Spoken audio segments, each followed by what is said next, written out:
How much wait is there usually until he arrives? I don't know, man. What if it was like 20 minutes? What if it really was like, yeah, no, I start this and then it's like, maybe an hour and a half.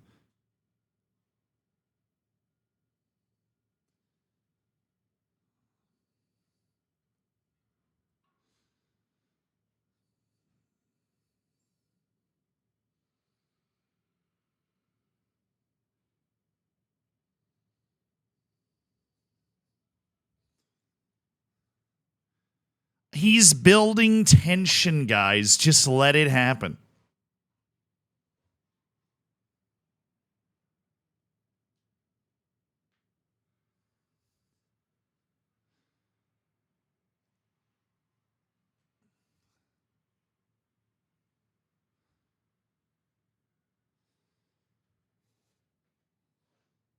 Yeah, it's a slow burn, exactly. Hey, Orange Oreo, thank you for the 13 months, dude. Slot Cars Gauge, thank you so much for the 8 months. Thank you so much for supporting the stream, the slow burn.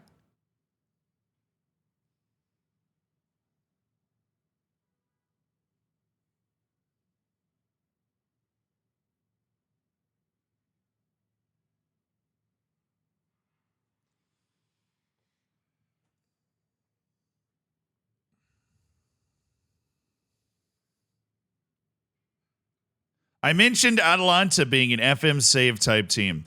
Who are the other clubs around the world that would be FM save type teams? That's an interesting question. Nottingham Forest, Brighton,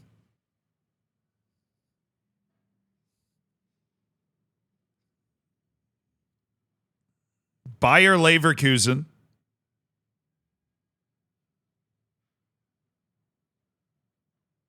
looking for clubs that buy low and sell high young.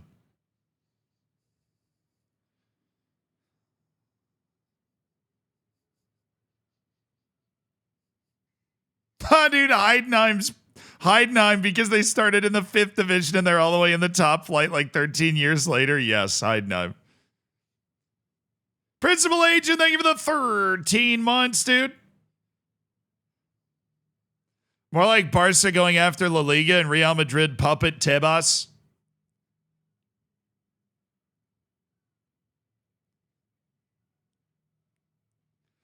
Well, no, now it's La Liga going after Barcelona because Barcelona got like a temporary injunction, basically means that they can play and register Danny Olmo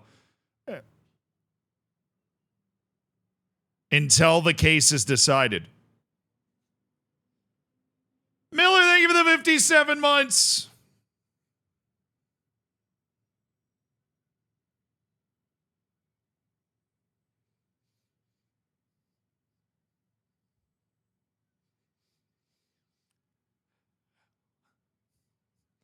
Who's winning, Leverkusen, Dortmund?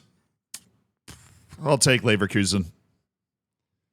It's still Xabi Alonso at the helm. Xabi Alonso's at the wheel, man.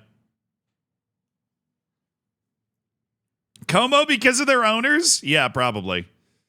But you got to show me a little more deal making, a little more good deal making before I actually buy into that, I'm new to FM. Can I have some advice from you? That's basically all I do, man. But the game's really complex, and so you're going to have to narrow that down a little bit.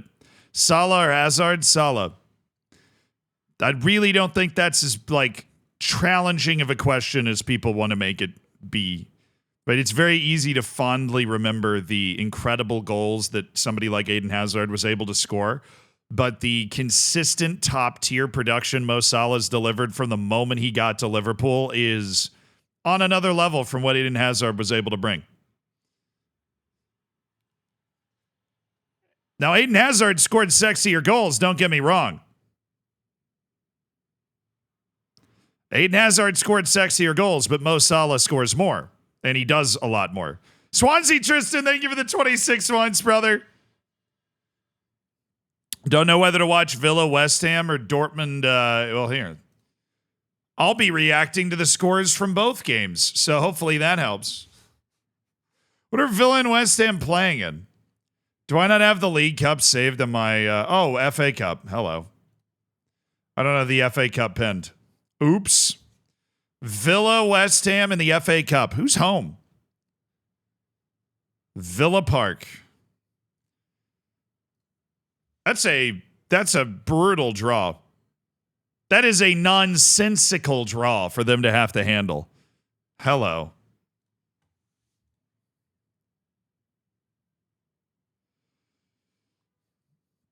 Also, don't look now, but Bayer Leverkusen still only has 1 loss in 15 league matches this year, and they are totally running with Bayern Munich again. There is a chance that Bayern Munich slips up a little bit. Harry Kane could miss another trophy. It's still alive. Salah is so fake he can do nothing and still get goals and assists.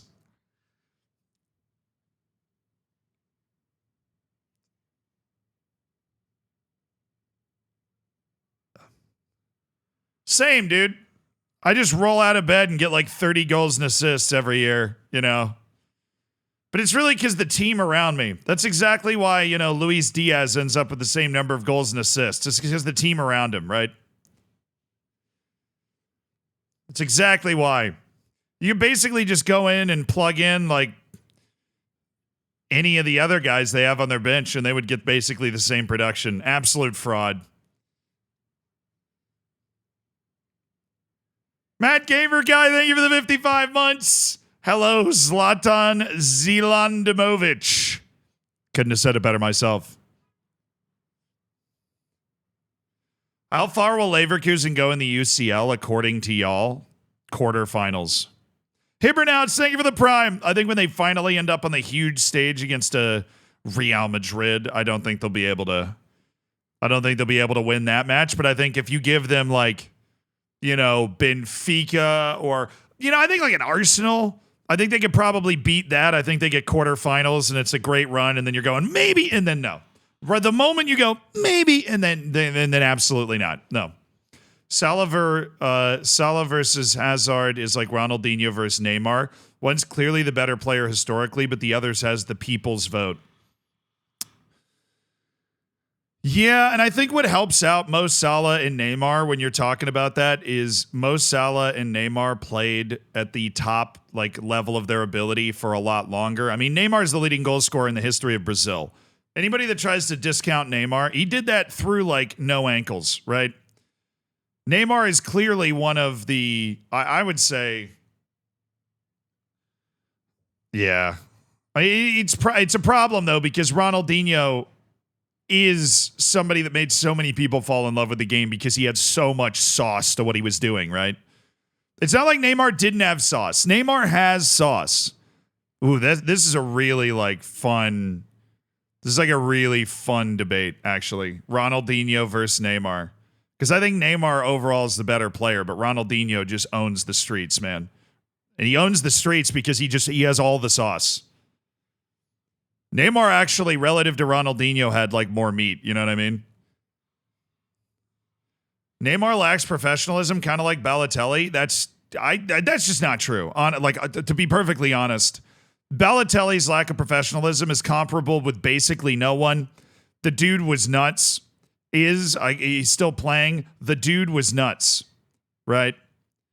And he was very, very good. And when he was locked in, he was locked in. But Neymar, I don't like him. I've never liked Neymar, but I think it's unfair to just say he's like unprofessional because he flops a lot, and I think his career started to deteriorate after that move to PSG in ways that even he didn't anticipate, right?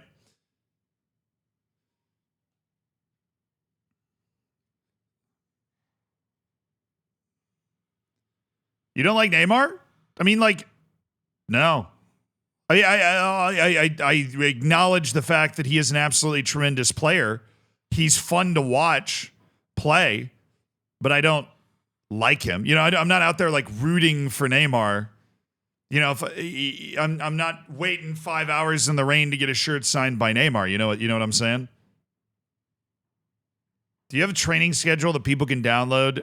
Yeah, I don't remember.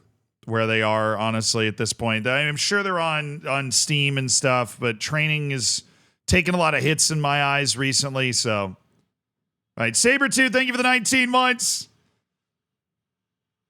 It's like Cristiano Ronaldo. Yeah. No, Cristiano Ronaldo. I don't really like Ronaldo. He doesn't seem like a very chill guy. I don't know if I'd want to get a beer with Ronaldo. I mean, he deserves to be a narcissist, right? Because he's like arguably the greatest striker of all time. But he does seem like some combination of a dweeb and a jerk. You know what I mean? I'm also just not a very image obsessed person. And I feel like Ronaldo, I just feel like Cristiano and I we really wouldn't get along. I've never met him. I don't know. Maybe that's just the way he portrays himself. And if you actually meet him in person, he's a super chill dude. But, you know.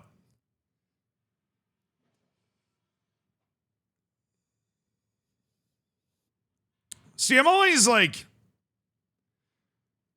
I don't want to say dumbfounded, but I never for a second believe that somebody like Ronaldinho, and it's like, oh, he was just born with that talent and he just rode it as long as he could. And then, but he didn't work hard at all. It's like, no, you have to still work hard to be that good. You just don't have, like, if you want to be that good for a really long time, you have to be like a Cristiano Ronaldo and be sleeping in hyperbaric chambers and stuff. But it's not like Ronaldinho didn't put in countless hours of work and had to push through, a ton of adversity in order to be the guy that he became, right? There's plenty of talented people when you're 13 years old out on the field that have, this great skill, but it's the same with people like Zlatan, where you're like, yeah, well, Zlatan also played like 30,000 hours of ball in the street. That dude was working. Have I watched any of the football matches today? We're definitely going to be keeping track of the scores of Dortmund, Leverkusen, and of Aston Villa, West Ham, which I didn't know was going on today. I didn't have the FA Cup ready on my thing yet. It's a very early big matchup in the FA Cup there. No, I'm not. Look, Ellard, I'm not saying he kept working. I'm just saying it takes a lot of work to get to that point. He didn't maintain it, and Ronaldinho fell off a cliff. But once he got there, he stopped working. I totally agree with that. Right? Neymar loses points because of excessive flopping. Neymar was completely overshadowed by Messi and Ronaldo. I think if Neymar had existed 15 years earlier, he would be held in higher regard than Ronaldinho. If he had existed 15 years earlier, but he didn't. He existed at the same time as two guys that basically rewrote what it meant to be a great player in the modern era. Completely rewrote it. Just snowed under players like Robert Lewandowski, who otherwise would be considered the best of the best, Neymar was better than Vinny Jr. Let's not do this. Neymar was better than Vinny Jr. Let's not. First time in the stream, don't know anything about FM, but love hearing you yap about soccer. Love your stuff. What's up, Poop Sleep Xbox? Sounds like you got a big day planned.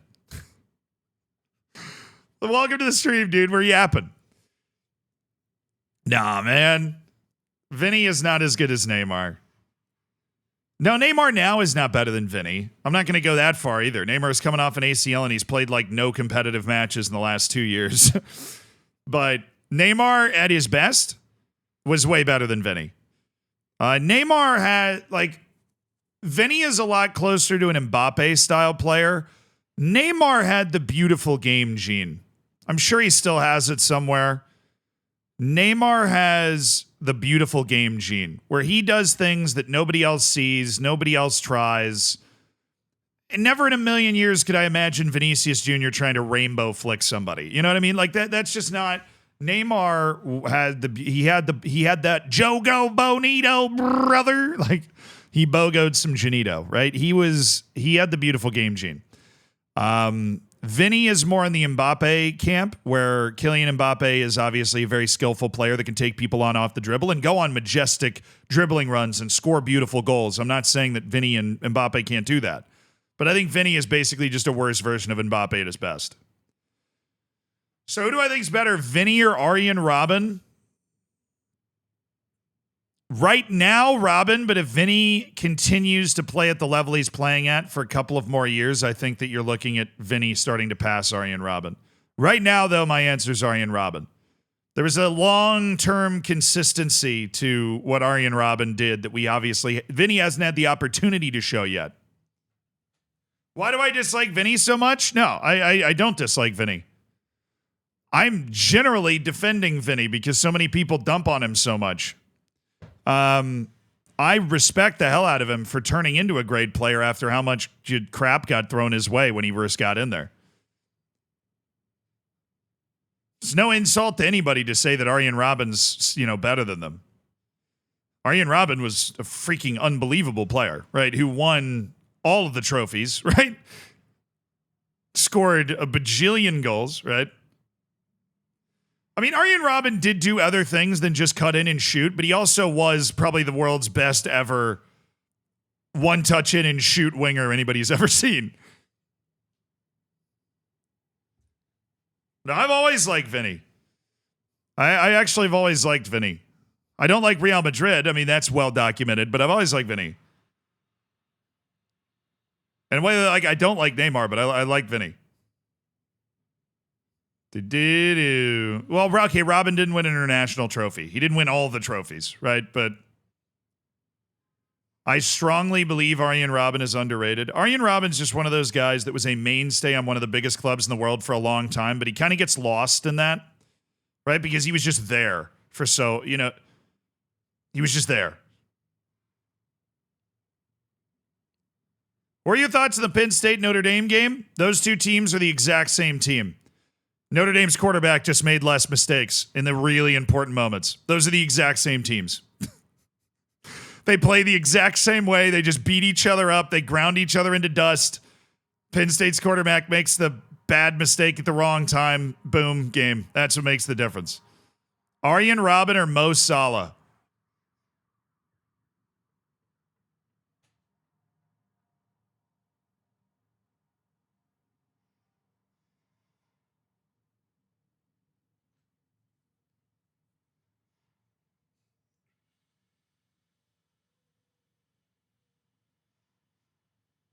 That's a great one. I'm just going to give you a shout out. That's an absolutely tremendous question.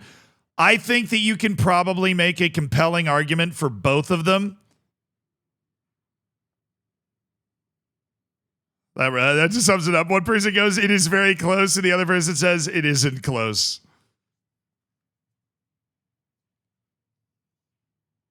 I mean, do we forget how many competitions Arjen Robben was able to win? Like how much of a big contributing factor he was to the fact that Bayern was dominant for as long as they were, right? Oh, I'm gonna get. My initial reaction was Mo Salah, but that is way closer than I feel like some of you guys are making it out to be. Whitacast, thank you for the 38 months. Loans, baby. Yeah, the recency bias can hurt, but I mean, when you win 11 consecutive Bundesligas, it's not like there weren't good teams in that league. I mean, they even when they were winning Bundesligas, they ran into Borussia Dortmund in the Champions League final. They were playing against, domestic trophies clearly do count when you play for Bayern. Just ask Harry Kane. He couldn't win one.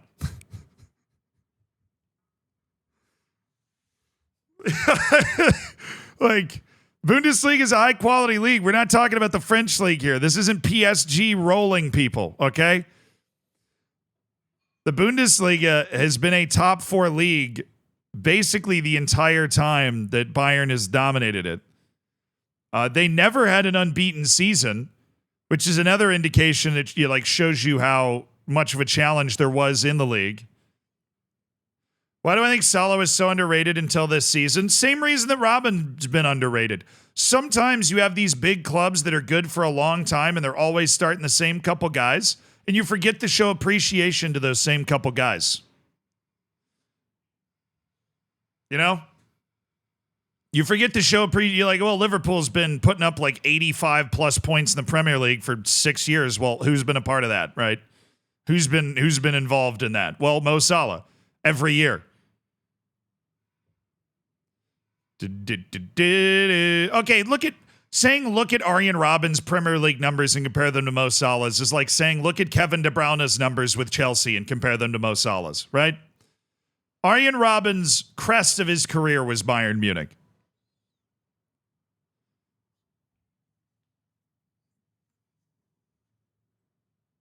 Bundesliga or Serie A? Right now, Bundesliga. In the past, Serie A was way better. Right now, I would take the Bundesliga over Serie A. 100%. Well, maybe down. Oh. Shit, idiot on Twitter said Giggs wouldn't play well in this era. I feel like he's kind of built for this era. Not only do a lot of his teammates and relatives still have wives, so he would, he got a big advantage there, but he also is, he was like a hard running guy, and this is a hard running era. So, look, me saying Bundesliga is at a higher talent level than Serie A doesn't mean Serie A is not incredibly competitive. It is. Serie A is like cannibalizing itself. The league is going to be incredibly fun to watch. I think Bundesliga is a more talented league than Serie A right now.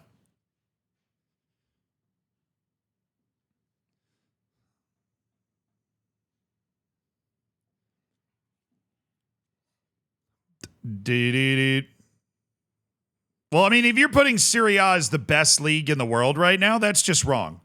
By basically every metric that you're going to be able to cook up. There's no way. That's just wrong. The Premier League's the best league in the world right now. I mean, by financing, by, number of caps, like, I don't know what you want to use, right? By coefficient. I mean, the Premier League it's the best league in the world. And there's only one reason it's the best league in the world. It's not the fans. It's not the history, right? It's the fact that they have the biggest TV deals. They make a lot more money than Serie A does. That's the reason. They have a lot more money. Bournemouth, right, has a lot more money to spend than the average Serie A team. A lot. No, Serie A is also better than French. Serie A is a top 4 league. I'm not going that hard in the other direction, okay? Where, look, the French league is floating in stasis right above the Portuguese league. Serie A, probably 4th. Right now. These things change, though. But Serie A did not capitalize on being on top of the world in the late 90s and the early 2000s. It just didn't. Their stadiums are rotting. Their clubs just don't have a lot of revenue. They're having to play their Super Cup in Saudi Arabia. Saudi's better than the French league? Also not true. Yeah. Go get newly promoted Al Aroma from the Saudi league and stick him in France. Al Aroma signed the striker from the New Saints, dude, from the Welsh league. That was their signing. All right. There's a couple of teams in Saudi Arabia that would definitely not get relegated and maybe contend for European places in the French league, but yeah, Ligue 1 has the same issue. Ligue 1's TV deal sucks. Ligue 1's TV deal in France sucks. It's so bad. Even relative to Serie A. I would say the French league's better than the Netherlands and Portugal. You have the counterweight of PSG, which obviously is always going to put a good competitive team out on the field. And you have a couple of other clubs that have carried the torch pretty well recently. You have Lille that's done really well recently. You have Monaco that's resurged. Those are clubs that, you're not stunned if you see them in a round of 16 or a quarterfinal in the Champions League, right? They can get there. I think Portugal's definitely the next team. And then there's always that brawl to be the 7th best team in Europe. I think the fact that Ajax doesn't own the Netherlands anymore is good for the Dutch league overall. I wish the Dutch and Belgian league systems would combine, at least at the top, because then you would have a league that could push Portugal and maybe even France. I just wish they would combine because they'd get better TV deals. The bigger clubs would get more money. And you'd be able to trickle that money down. You can still have your separate cups. I just want the league to be combined, No,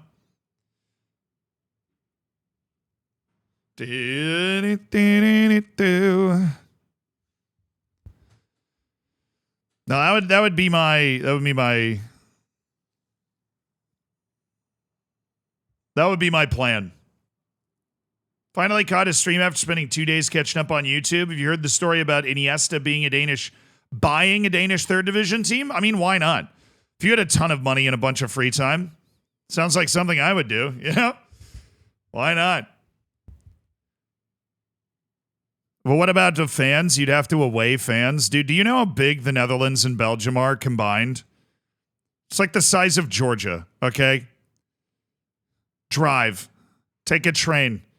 The entire country of the Netherlands is hooked up on like one subway system, right? If you live in New York, there's a subway map. And when you get to the Netherlands, there's a subway map, but it's just for the whole country, right? The Netherlands isn't maybe an hour wide in a car. Do you really want to do that each week for game? Dude, they do it in Germany. They do it in France. They do it in Italy. They do it in Spain. England is bigger. Newcastle fans do that every weekend. I think if you live in Belgium and the Netherlands and you like, I mean, Portugal's pretty small. All right. I realize if you're way in the north and way in the south, you probably got a, 4-hour train ride or whatever, but Portugal got to sit this one out probably. I'm just saying, like, nations that have great home atmospheres and away atmospheres travel a larger distance than that. I mean, the Netherlands and Belgium, if you're going from the northern point of the Netherlands all the way to the southern point in the woods of Belgium, like how far is that? I'm assuming the trains kind of connect in some places. Are American states that big? Oh boy. We're back on true size of, aren't we? Do you think they have states on here? Can I do Georgia? Yeah, let's get the state of Georgia. All right, ready? So we've got the state of Georgia, a neighboring state. I, of course, grew up in Florida.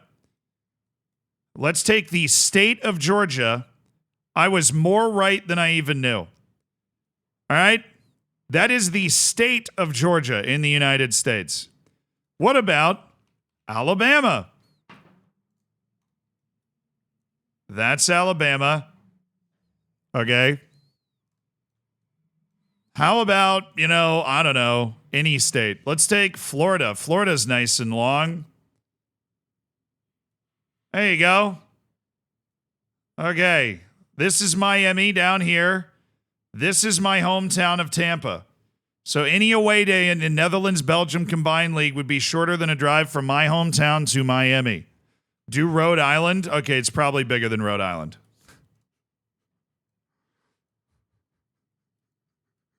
Got to zoom in for this one. Oh no, Rhode Island. Yeah, no, Rhode Island's just really tiny. Rhode Island's just tiny. What about Texas?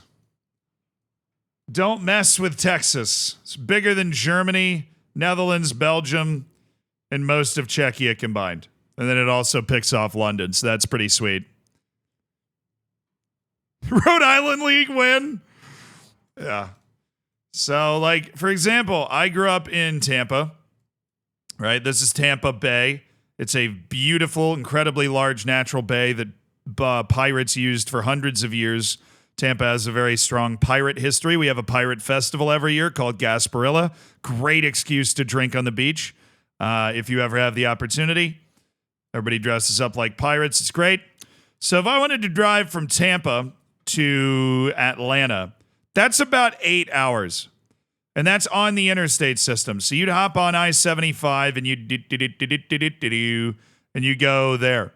Now, if I want to drive from Tampa to where I went to college, which would be Charlottesville, Virginia, right here in the Blue Ridge Mountains, that would be about 13 hours. That's with one stop. That's like one stop for gas, bathroom break, food, peeing in bottles. You get there in about 13 hours. Because you go up to Richmond and then over. You take the interstate up to Richmond and then you bounce over. If you want to go for where I live now, which is New York City, if anybody doesn't know, Manhattan is the island here. Here's Brooklyn. Here's Queens. Here's the Bronx, separated by the Bronx River. And then down here is Staten Island. This is part of New York City right here. This is part of New Jersey. This is Staten Island. This is where Pete Davidson's from. And that is the 5th borough of New York City. I have no idea why New Jersey didn't end up with this in the deal, whoever was making these deals, but whatever.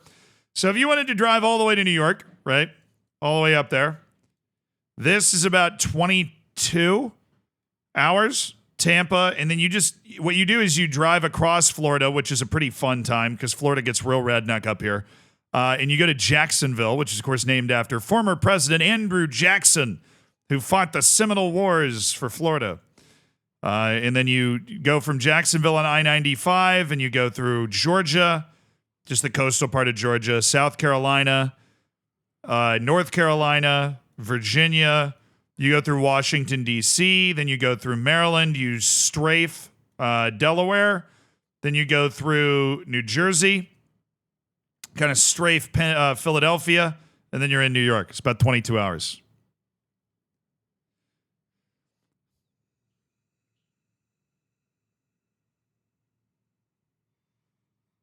Staten Island, always forgotten. Yes.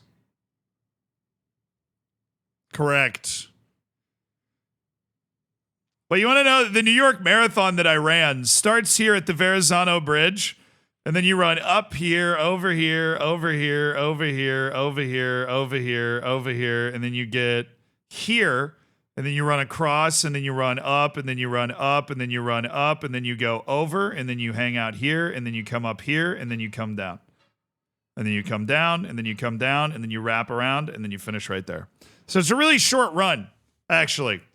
Very short run. Alaska's actually huge. Yes. Alaska is huge. Alaska, let me see.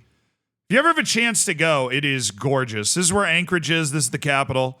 This whole area, though, I know this is the other side of the world for a lot of you. This area, look, I have been fortunate enough. I travel all the time, right?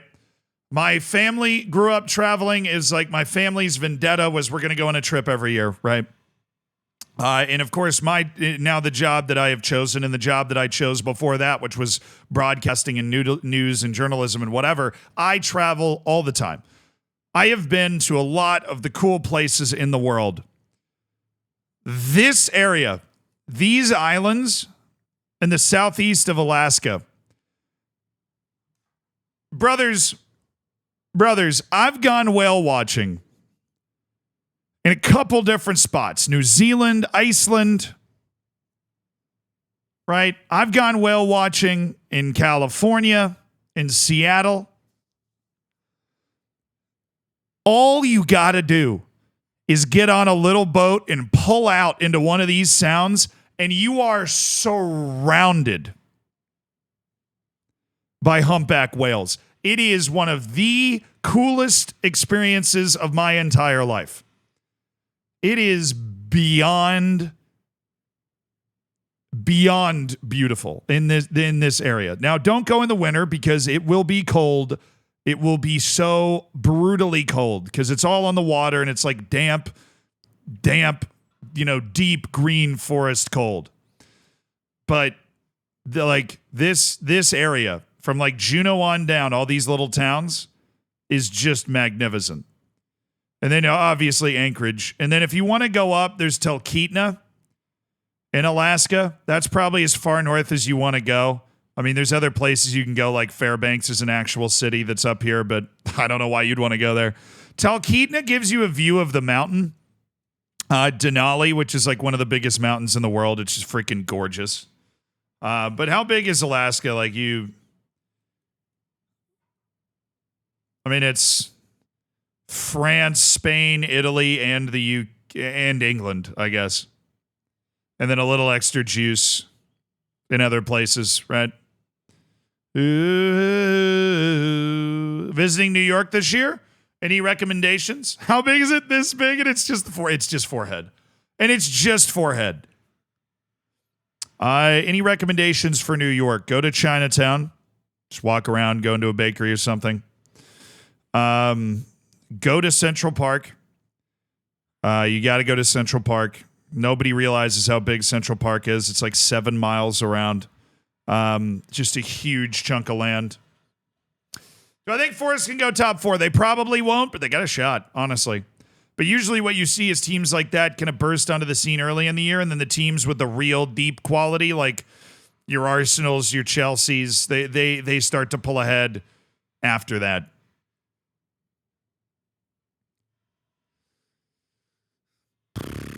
Other recommendations in New York. You have to get a bagel. Find some dingy, out-of-the-way bagel shop. Don't go to some fancy tourist spot. You want to find like a scrappy, like a bagel and smear is a good one. Go there and have a bagel, and they're like almost mean to you. They're like, what do you want? You got to get a bagel from that kind of place. I got to admit something. The Zealandism videos are very addicting. Heart Dynasty, glad I could help. I don't record those. So that's Zealandism. I'm just Zealand, but I appreciate that. I'll be sure to pass that on. I'll be sure to pass that on. What else in New York do you have to do? Oh, if you want to look at the skyline, don't go up the Empire State Building. Go up the Rockefeller Tower, because then you get to see the skyline with the Empire State Building in it, and you also get to see Central Park from the view. So if you want the best view in New York, go up the Rock. Go up the Rock. Don't go up the Empire State Building. I mean, it's cool, but it's not the same New York skyline, right?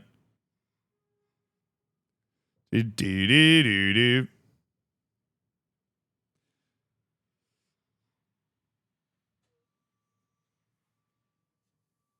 Yeah, your hairline's better? Dude, obviously. That's how people tell us apart.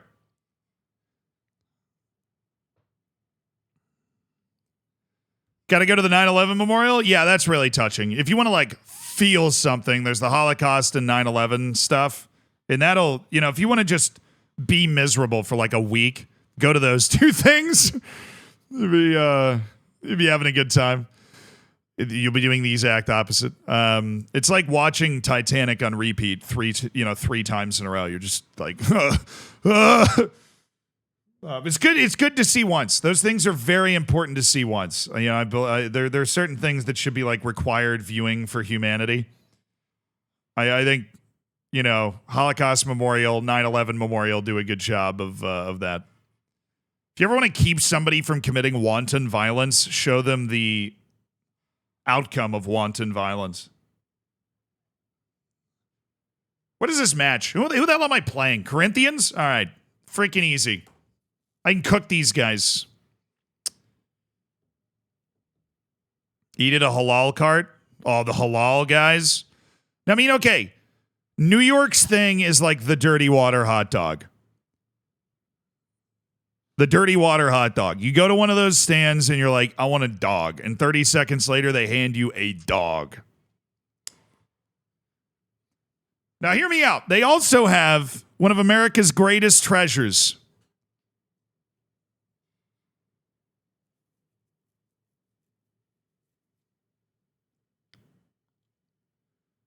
There's an Applebee's in Times Square. I'm just saying. There's an Applebee's in Times Square. And apparently, it's just as bad as every other Applebee's, and I respect them for not raising their game 1 ounce. That's proper, you couldn't warm it up in the microwave yourself American cuisine right there.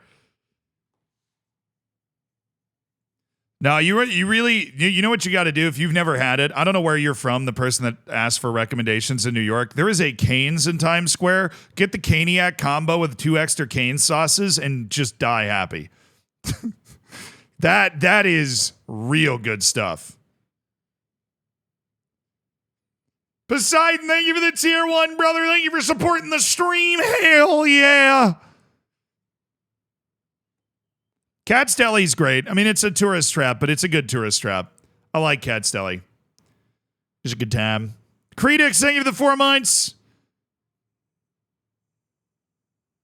Standard Rossoneri. 5 gifted subs for Standard Rossoneri.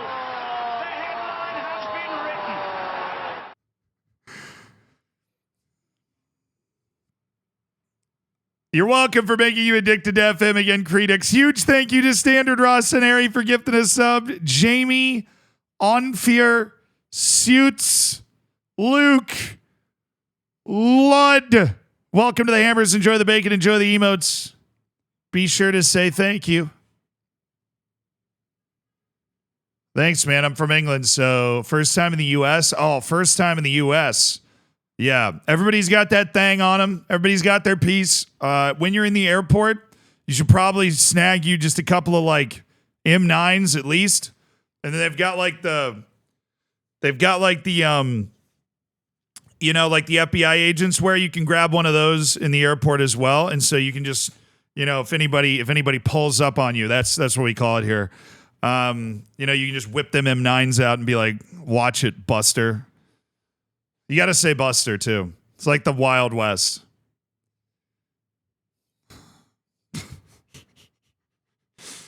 Yeah. They give you a pound of lard and 2 M9s if you land like at the security checkpoint. Hey, Poseidon, thank you for the 200 bits.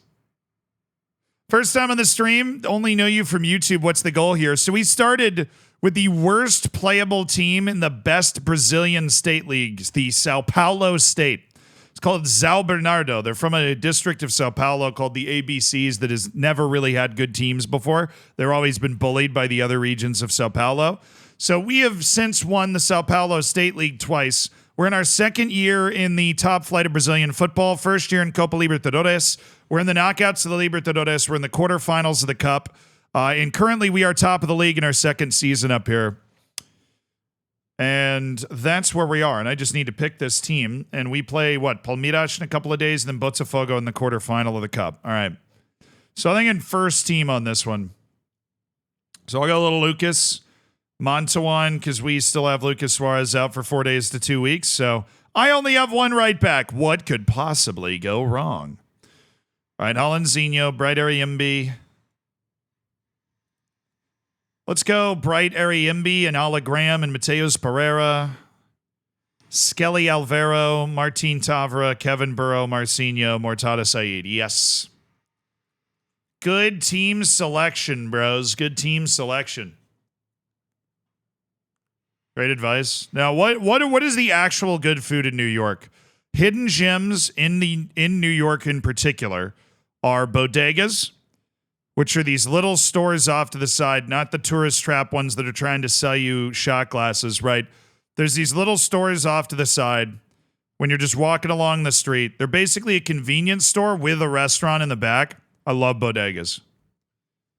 Okay, it's like a convenience store, but they also have like a grill, and you can walk in there and get a chopped cheese. You can walk in there and get a cheese steak. You can get some chicken cutlets, whatever sauce you want. You know, they'll make it up however you want. Some of the best chefs in America back there. You can walk in there and get some freaking mozzarella sticks at 2 a.m. They'll set you up. Yeah, you can get bagels from bodegas. And the other thing is the 24/7 diners. Those will blow your mind. But the 24/7 diners are the other absolute New York. Like, if you are walking home from a bar at 4 a.m. and you're like, I want waffles, there's a diner that will sell it to you. You can find a 24/7 diner. You know, like you watch those movies that are in America and somebody sits down at a diner and gets like some grit, you know, some hash browns and like a burger or something. There are a bunch of those diners. They're all 24/7 in New York. All 24/7. So, you know, they'll serve you the whole menu any time of day. You can roll into those, and it is a wild experience to have like a whole night out and then just sit down for a meal.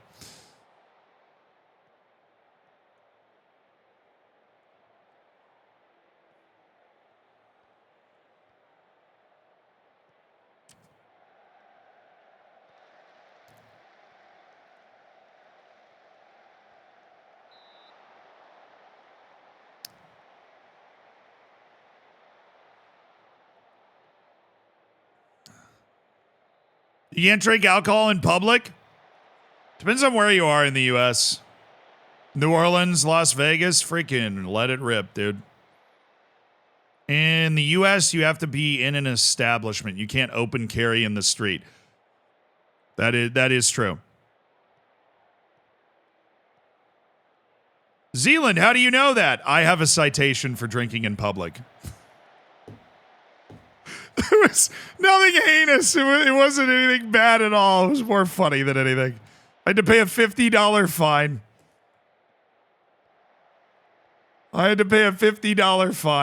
You know those little airplane bottles? You guys remember Peter, the dude my friend from home who I lived with in New York for a few years? We were on the way to my friend's Christmas party, and we were on the subway.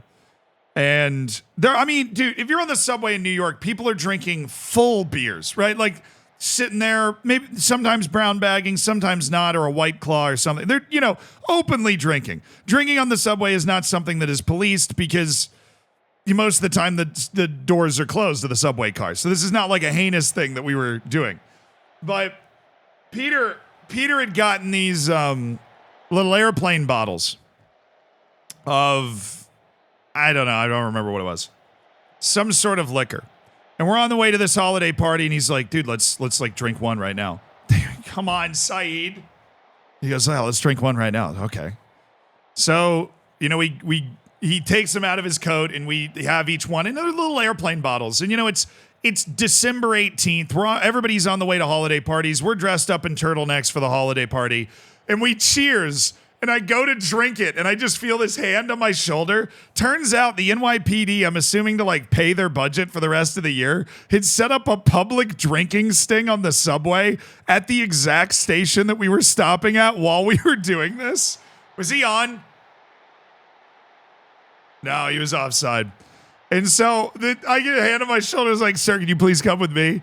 And they took us off the train, and we were late to the party.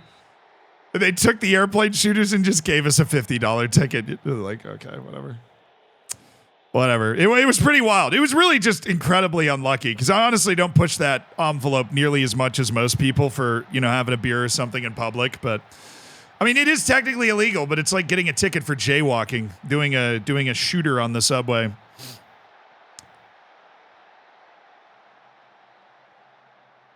I thought the subway in New York was some.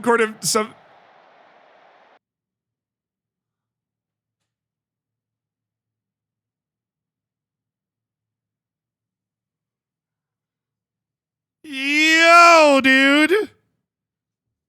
That was onside. That is an ungodly miss from Mortada Saeed. What is going on?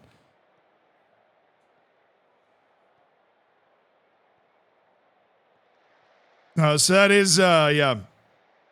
I've gotten 2 tickets in my life. The other was for a driving offense, and it was definitely wrong. It was definitely wrong. I was targeted by a dirty police department. I'm not even joking. No, I was on cruise control.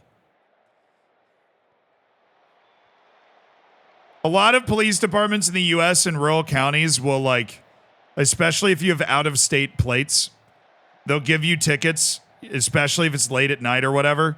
They'll give you tickets to try and, that because they get a lot of their revenue from the fact that an interstate highway comes through, and so they'll set up stings on the highway. But they'll actually give you tickets that, I would have had to drive 8 hours to court to fight the $300 ticket, and so I didn't, and I paid it. They have a quota exactly.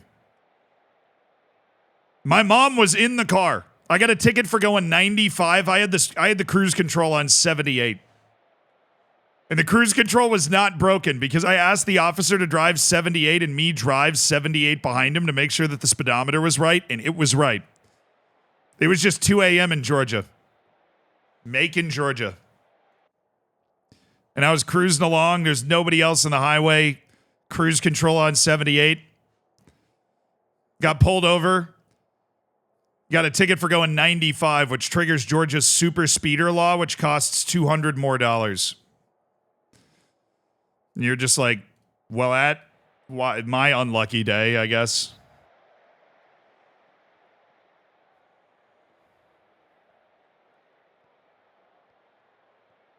I was so mad. I almost drove the 8 hours to fight the ticket. I was so mad because I knew exactly what was happening. I'm like, you dirty, but you can't do that. Like, it's a cop in the middle of a dark road at 2 a.m. You're not going to sit there and be like, you dirty bastard. Well, that's not going to go well for anybody, right? Because I also want to keep driving because I am clearly not staying in Macon, Georgia. No. Okay, so the speed limit on interstates in the U.S. is typically 70. And there is a range where if you're going under 10 miles an hour faster, the ticket's worth almost nothing. And so most people drive, like on a 70, you'll drive between 75 and 78. You know, depend if there's, you know, anywhere from 73 to 78 would be like acceptable driving distance, right? And I got a ticket that said I was going 95 miles an hour. If it said I was going 94, I wouldn't have triggered the Georgia super speeder law, which is if you get a ticket for going at least 25 miles an hour faster than the speed limit, the state of Georgia charges you an extra $200.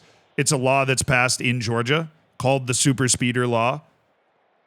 And he gave me the ticket for the exact minimum amount that would trigger the super speeder law to charge me the extra $200.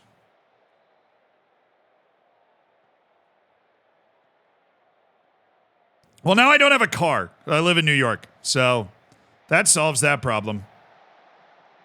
But those are the two tickets I've ever gotten in my life. Was the super speeder law and a $50 notice of public drinking. Oh, no. You should have just taken the touch backwards, man. Oh, great pass by Marcinho. Lucas Fernandez. Dude, how have we not taken the lead in this game?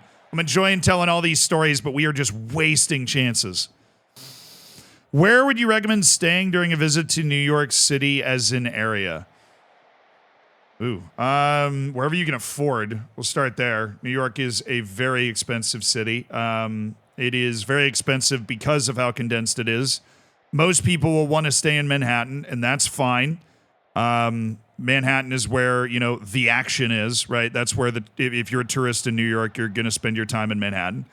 But man, there's literally so much land area in Manhattan, so everything in there is expensive.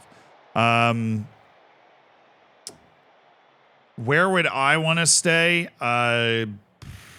Personally, I'd probably go Midtown. Because you're closer to the park, you're closer to things, you know, Times Square is kind of right there. You feel very New York about that. I'd probably go Midtown. But you could also do downtown. Then you get the quick access to things like the Brooklyn Bridge and looking at the Statue of Liberty and stuff. I think where you wouldn't really want to stay as much, oh my God. We have dominated this game, guys. What are we doing? All right, Saeed's been terrible. Get off the field. We're going to bring Keiki in. Give me some time. Donato.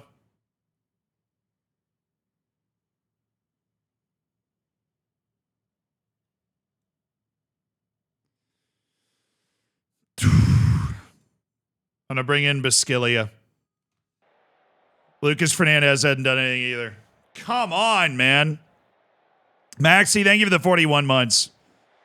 The villages are great. Great nightlife, great restaurants and stuff, but probably not. The hotels are going to be more expensive, and I don't necessarily think it's worth it. There's less touristy things to do in there.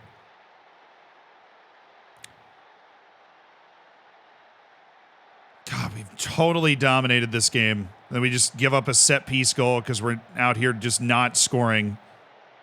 Everybody on my front line, it feels like, has had at least one good chance to do something in this game, and they just haven't done it.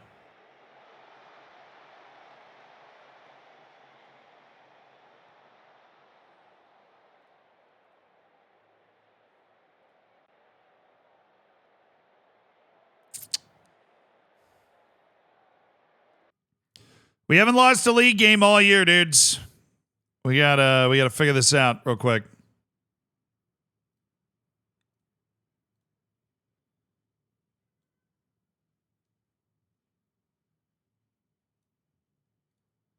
We're going to bring in Luan Silva for Martin Tavra. He's also not playing well. We got to use the fact that we got quality players on the bench.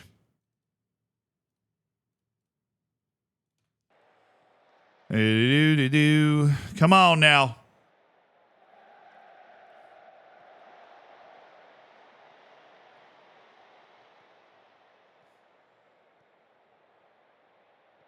There you go. Keiki, good pocket of space. He's got Solis! And it's Arthur Sales! Please be onside.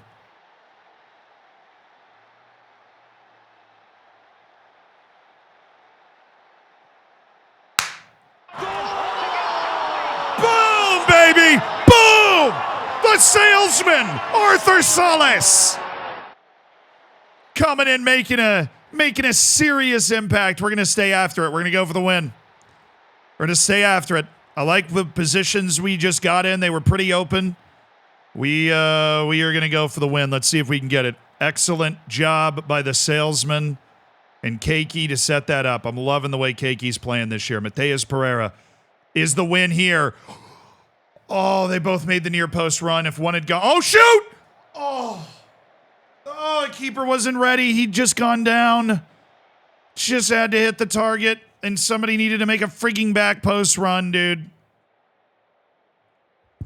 Man, we dominated that game. I'm glad we were able to avoid a defeat, just keep the unbeaten thing going, but boy, we needed a win there.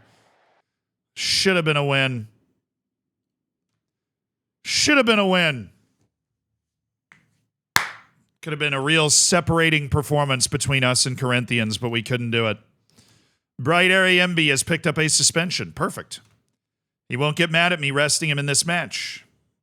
And that allows me to continue to check the playing time box for all these guys. All three are happy with their playing time right now. I know you can't see it, but that's now 17 games unbeaten, which is a new club record. Because obviously we are absolutely sailing. Ready to go. Dana. Banana. Nah, street pop. Ba-da-ba-da. There, we get the extra day off before Botafogo. That's also good. Poseidon, thank you for the 200 bits. Trying to decide a new manager job at my save, but I got declined everywhere because I have a strong aversion to focusing on standard situations.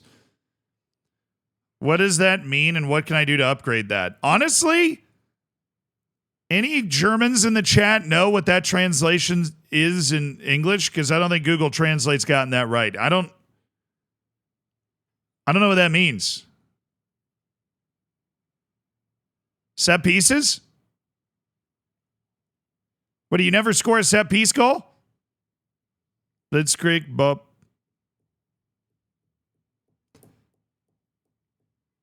Like standard Rossoneri. Please laugh. Nice. It's set pieces? Okay. I'm surprised you're getting rejected from a bunch of jobs for not doing set pieces. Well, but Arthur Sales just got the flu. He's gone for maybe up to 2 weeks. We need Mortada Saeed to not do what he just did in the last match then. All we need is for you to play the way that you normally are able to play, and we'll be fine.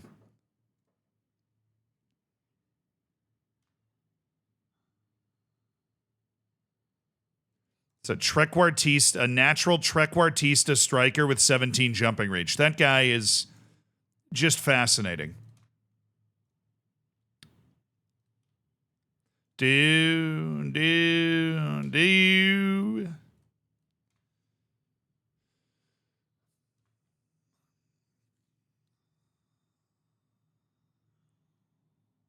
It's a common bug? Wait, really? It's a bug? Oh, that would suck.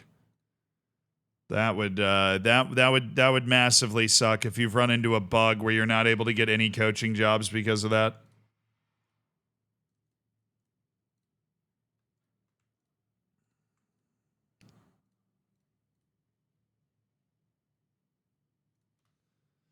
Do.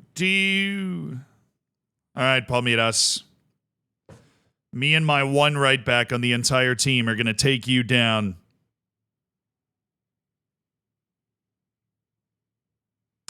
Have I played Cities Skylines on stream before? I'll do you one better. I haven't played Cities Skylines since I played it on Wii when I was like 8 years old, maybe 9, 10 years old.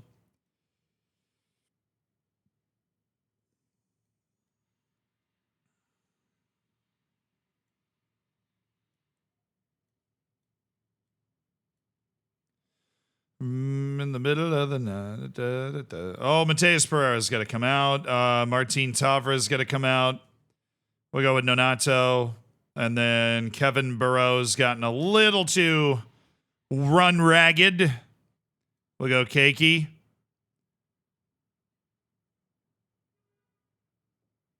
Yeah, I think I played a Cities Skylines on Wii when I was but a young lad.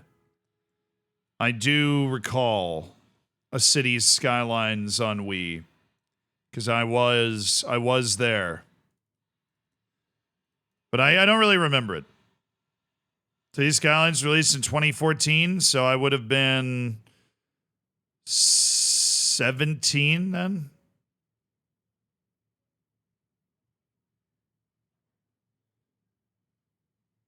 That's Sim City. I've never played any of them. This is the only one I've ever played. SimCity Creator? Cool.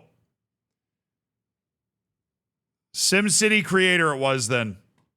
I've never played any of those games except for whatever one was on Wii.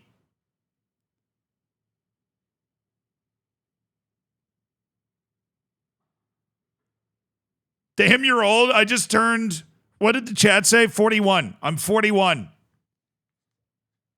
Nice! Exclamation point age to learn more.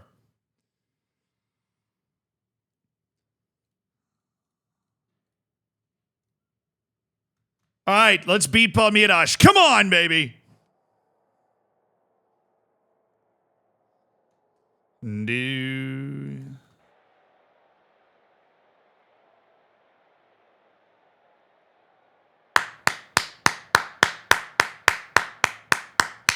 Let's go, baby!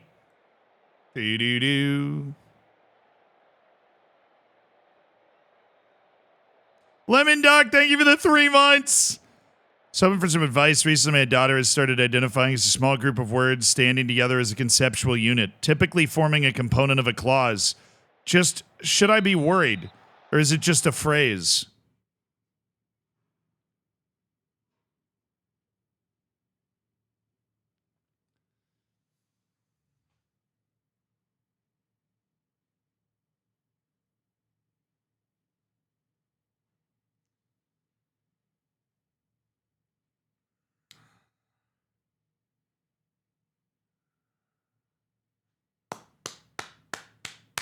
A minus. It's an A minus. That's that's outrageous. That's preposterous.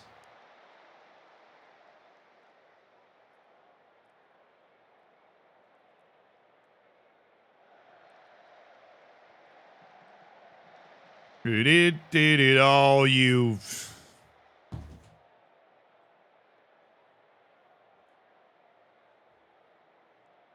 Well done, Lemon the Duck. Well done. Nothing like conceding a penalty in the opening minute. All right, Yvonne. Time to be Ivan the Great. Ivan the Great.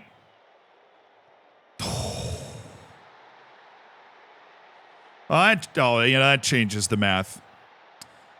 A second-minute penalty changes the equation. Yeah, I saw it.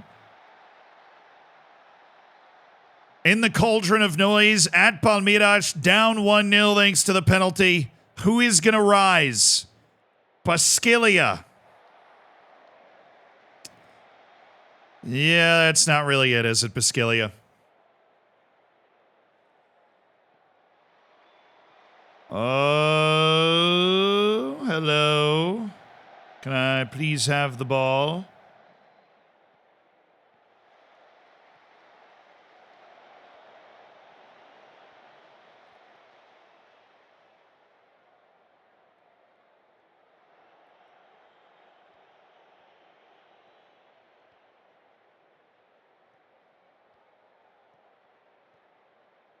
Nonato. It's Nonato. It's still Nonato. Oh,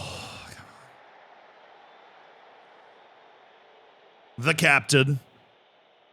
You're Arsenaling this league? Hey, watch it. We had it home against Corinthians, then away to Palmeiras. It's two very difficult matches. We're fine. Still have plenty of time to make this work. I believe in the boys. Be able to figure this one out.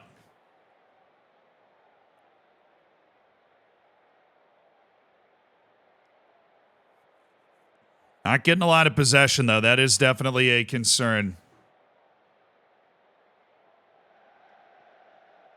Skelly Alvaro.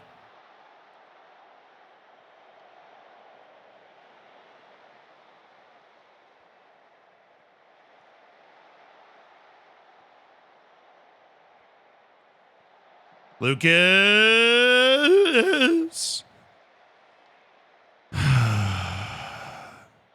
It's worth buying FM24 now. I mean, FM25 likely doesn't come out for 2.5 months. So, if you got a lot of time in the next 2.5 months to game, then yeah, probably. If it's 60% off, definitely. If you are going to use that time.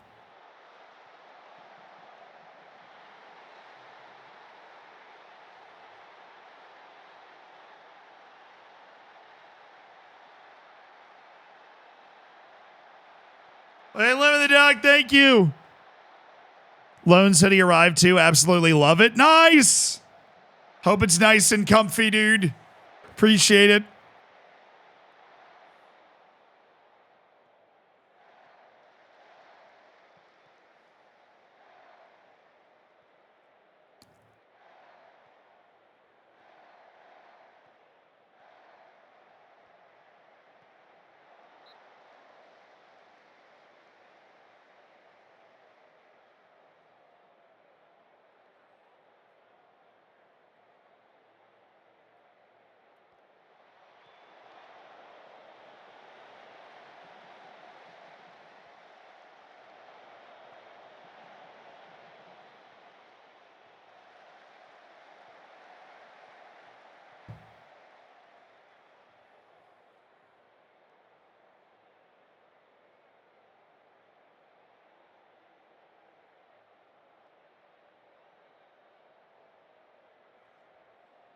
This is not great.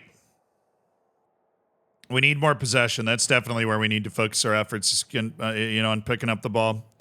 I'm going to get Hollancinho off. He's been really terrible, even though he's a great player. I'm going to get Mateus Pereira in for Enrique. He's been completely outclassed in this game, showing even more evidence that perhaps we need to find a different backup left back in the future. The 2 subs, they've made 2 subs as well. Interesting.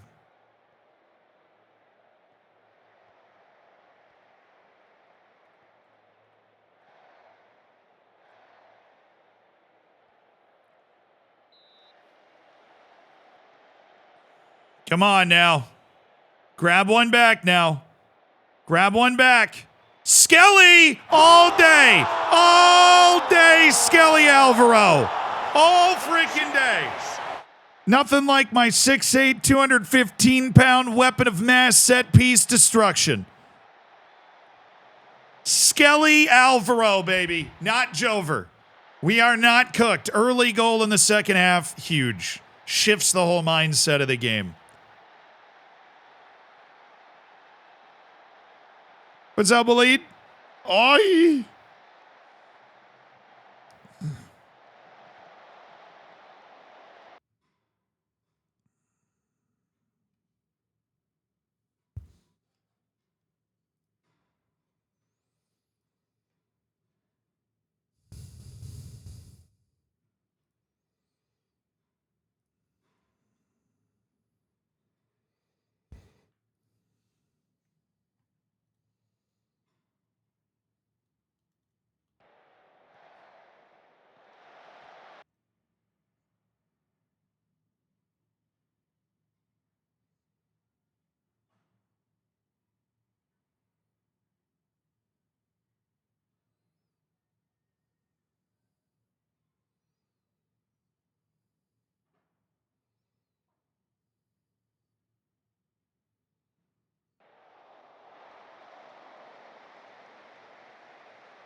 We gotta get Saeed off. He's been terrible. We're gonna get Luan Silva in. Gotta get Saeed off. He's been awful.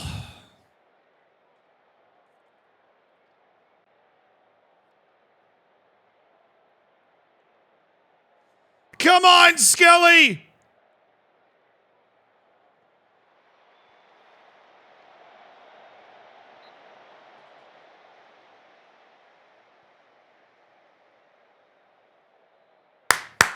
Find Skelly!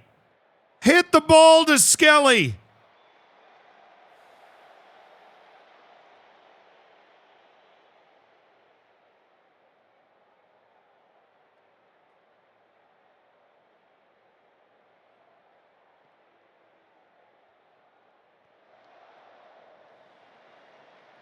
Please be a highlight.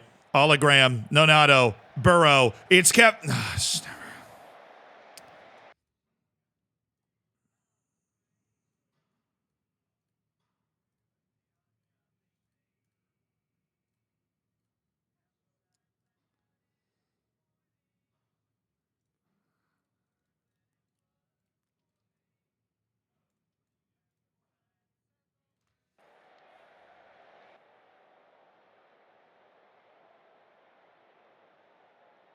Come on! For Simon and Garfunkel. Play him. Oh, play the freaking wing, dude. Kubot. Graham. Montawan. Graham.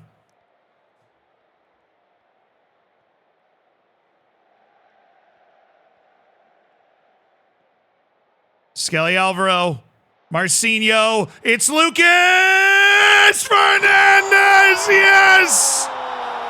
It is Lucas Fernandez with the utmost composure. And it's 2-2. A 2-goal second half comeback at Palmeiras. And the football manager Saint himself, as comfortable as you like. Oh boy, I stayed aggressive. We'll see if we regret that or if we really love it, because they could turn this over, you know. That is a possibility. Not only is it a possibility,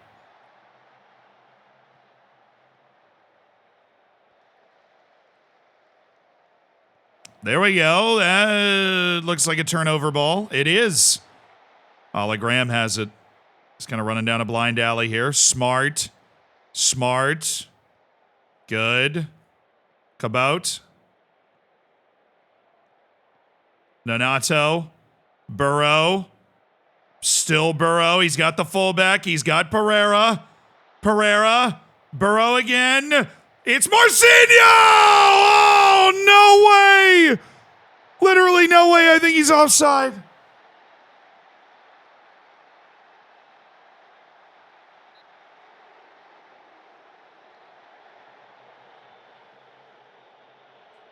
Oh, Kevin Burrow to Marcinho, and it's just a hair off. This is a highlight. This is a highlight. What a play by Montawan, but he couldn't get it to the, oh my goodness.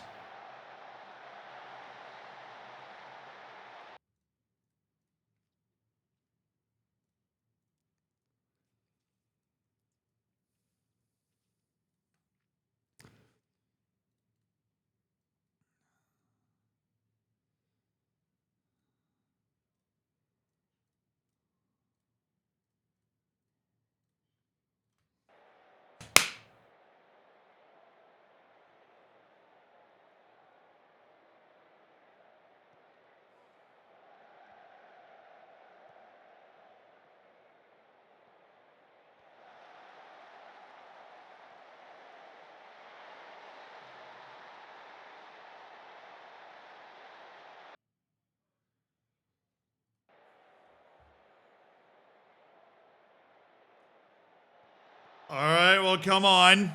That's just not going to do it, is it?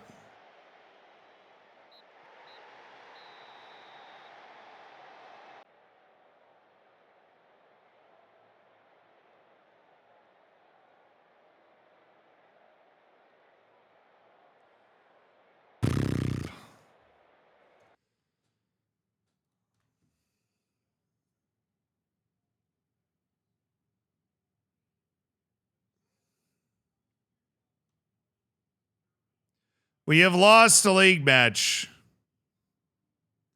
We have lost a league match. Wanakobe. Thank you.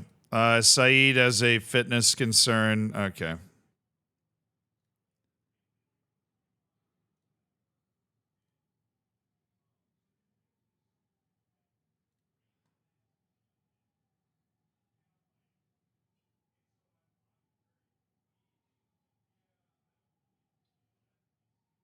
Saeed being healthy is very important. We're going to send him on vacation for a week. That explains why he's been playing poorly if he's feeling overly fatigued. We'll send him on vacation for a week. All expenses paid, Mortati. You come back ready to go. We just have our 2 cup matches against Botafogo. We're start Luan Silva.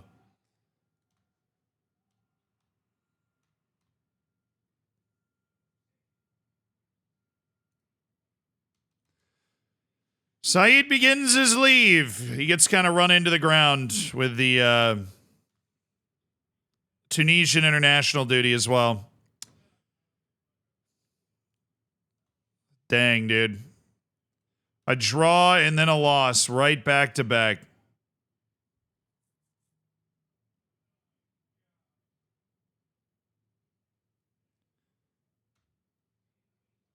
Oh, Igor's interested? 14 million's a lot, but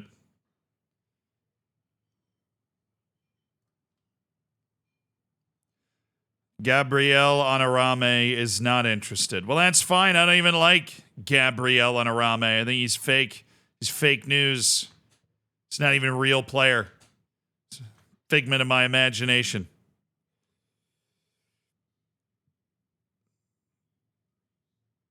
Oh, Ailton's extremely interested in returning if I wanted to go pick up the left back that I sold to FC Seoul way back in the day. Sell him there, then buy him back for less. That would be the real pro move. Spit in the sky.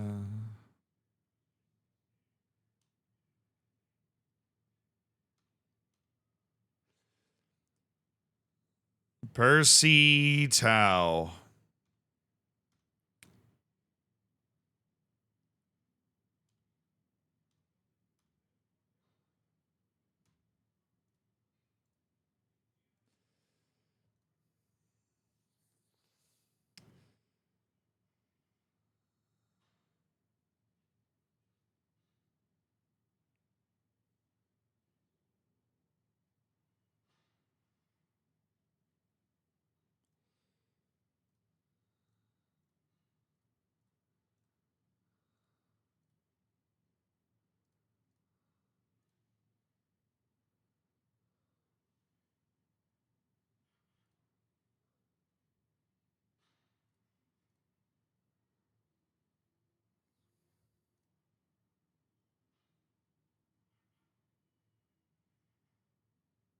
Let's compare this guy to Guilherme Mantuan. Let's see what we would be gaining if we added Nathan to the team. And, well, Ariel, I mean, he's not worse in any area.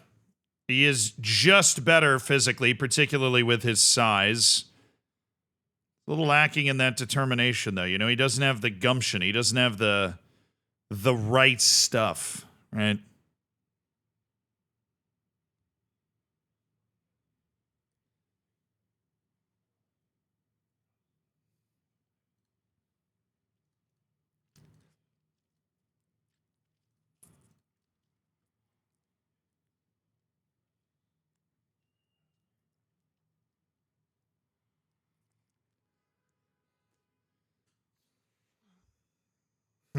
Colton, thank you for the 4 months, dude. 7 points off Salzburg in a cup final in season 2 in Austria. Finally found a save to hold me over. Nice. Good luck dethroning Salzburg. 6 concentrations, wild. Yeah, a little bit.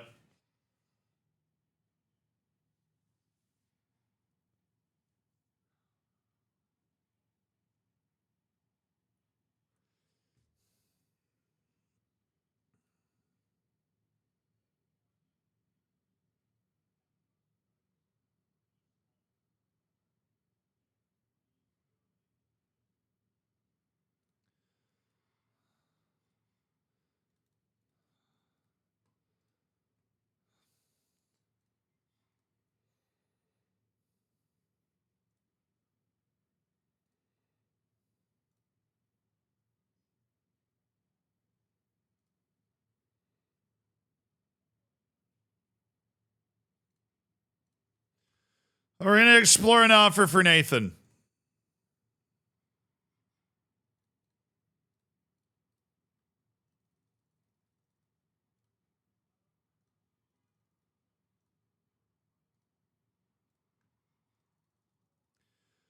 Asking for a bit much there, bud.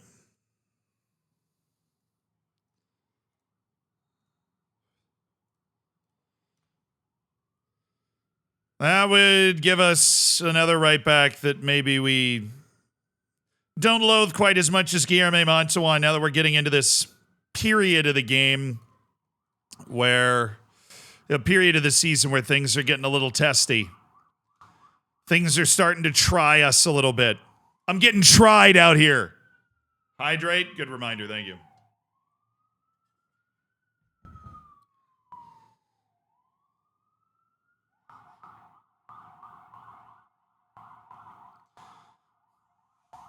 All right, chat. This is going to sound a little bizarre, but my friends are staying with me, and they decided to make me lunch. They're making my brother and I lunch as a thank you, and apparently the lunch might have just wrapped, like they might have just finished making it. So here's the first bit of the YouTube video that came out this morning. I'm going to go grab that lunch and then come back and keep streaming, all right? I have assembled a team of the greatest football legends ever, and we're going to see how long it takes them to lose one league game. Just one. Anytime, anywhere. But who do you guys think should start on the wing? Cruyff or Maradona? Or maybe George Best? I've teamed up with this dude to get fabulous ratings for all of these old players in Football Manager. And to spice things up, we've decided to put the team in League 2. So will they lose a game in League 2? Probably not. League 1, the championship, or will they go all the way through to the Premier League and then win it unbeaten? Well, this was their second match in League 2. So I'm gonna say that's gonna take a little while. It's gonna take a little while. Let's see. We had Zinedine Zidane, Cristiano Ronaldo, Ferenc Puskás, Franz Beckenbauer, Paulo Maldini, Cristiano Ronaldo from the penalty spot. Come on, Penaldo. And Franco Baresi, Ferenc Puskás with a disallowed goal, and then Cristiano Ronaldo completing what I believe is a hat trick in the first half. Ronaldo had another one, and then George Best from Andres Iniesta to round things out, for a cool 10-0 on 53 shots and nearly 9 XG. What does 10 goals in a match look like, you ask? Well, here's a super awesome editor supercut.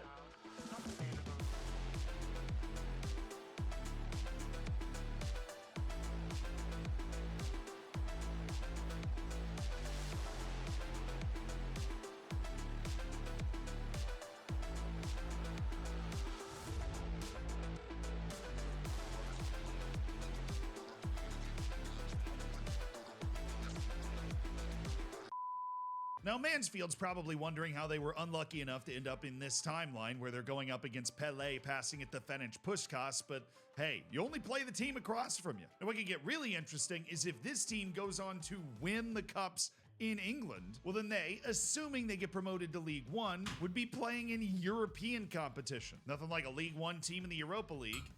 To January we go. Holy smokes, we're already there. That's crazy how that... God, I love editing. How's it look down there? So if you want to watch the rest of the video, that came out this morning, I think. That came out this morning.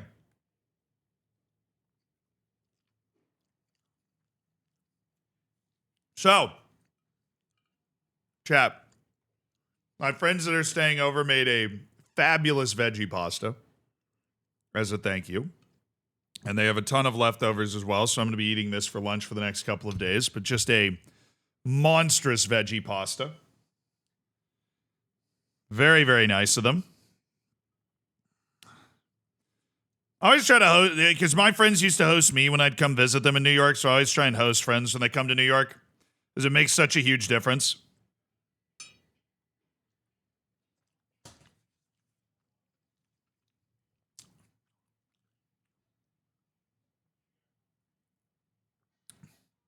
Hell yeah, thank you for the 39. FM Enjoyer, thank you for the 35. Rodsana, thank you for the 2 months. Thank you to all of you. Yeah, it was a very fun video to make.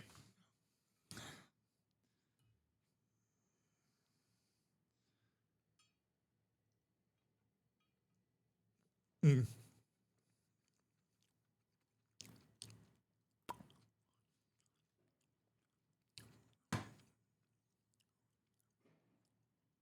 Sick, dude. I have 94 inbox messages.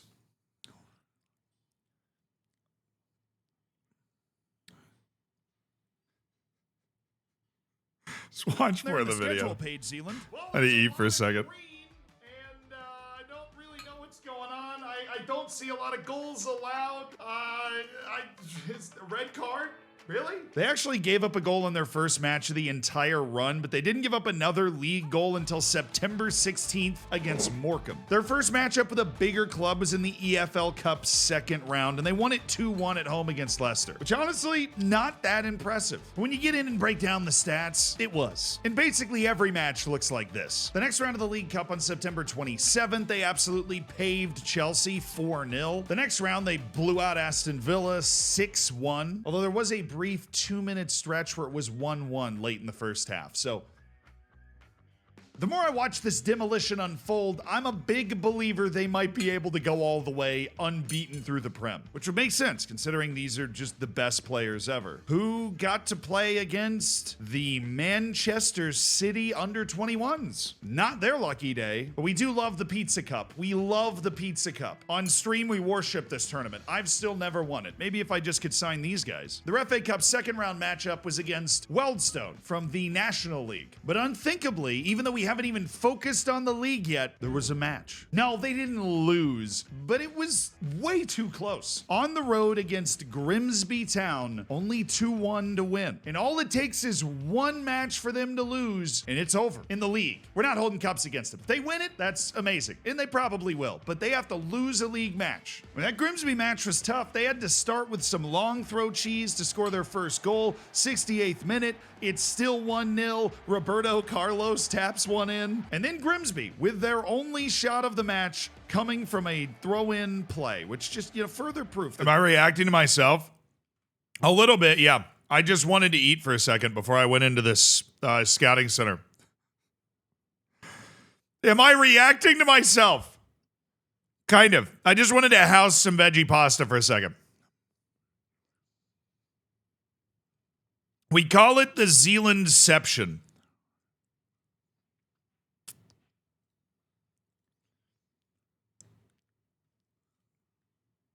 Christian Rodriguez, 18-year-old striker. Yep. Alan Senora. Unfortunately, he would be a foreign player. Do you think Pulisic's available?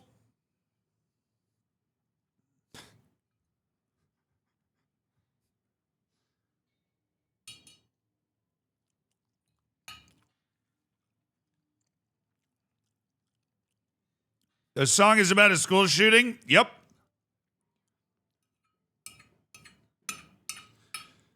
But it has such a catchy tune. Middle-aged moms listen to this song in their spin classes, and that's really what matters.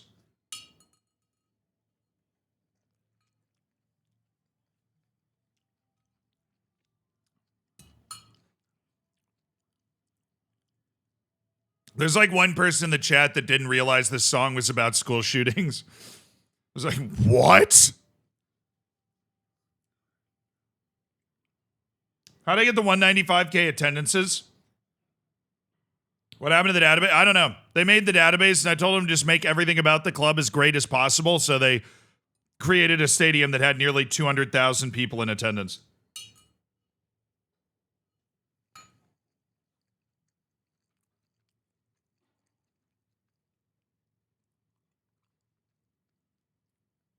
And that is how the game is played.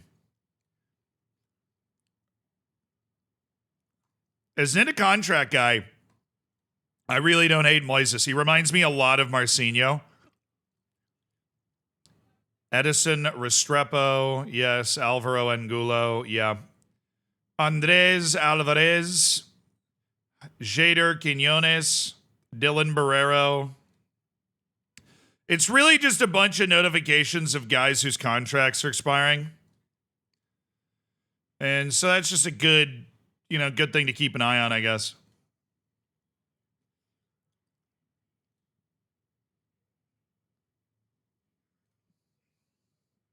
I don't like it. Just don't see enough Casbahs anymore, you know? Now, how the hell am I supposed to rock the Casbah if I don't have access to a Casbah? It's just an unreasonable unreasonable expectation for me to rock the Casbah if I don't even have access to a Casbah.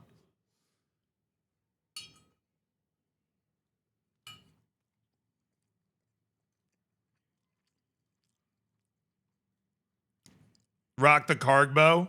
Now we're talking. See, now that's something I can do. I can rock the Cargbo. He's an excellent lower league striker. The Casbah, on the other hand, I mean, there's no Casbahs near me. Right, so it's you know, actually, it's New York. There's probably a Casbah somewhere. I'm being overdramatic, really.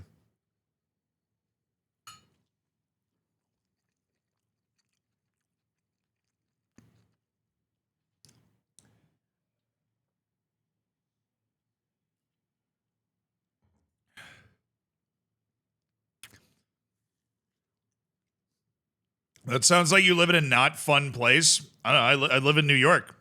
There's a lot of everything here. I am sure there is a Casbah in New York.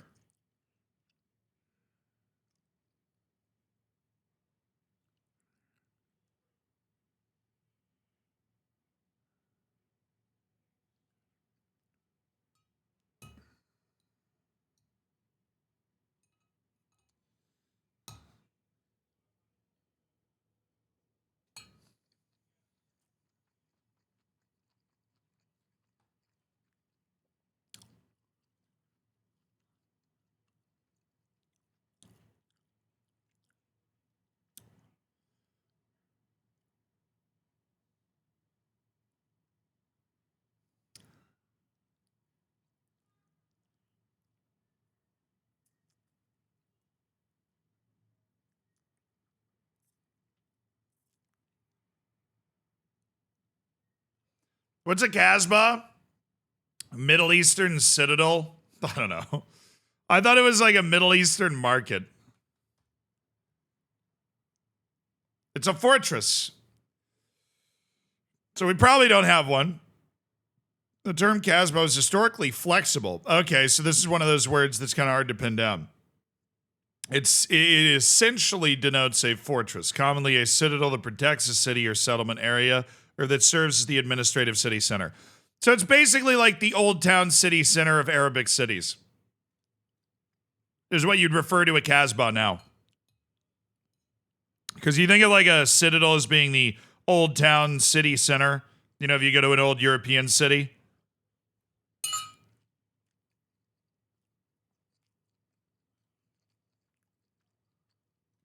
That's basically what it is. The old town city center. And it's rocking, baby.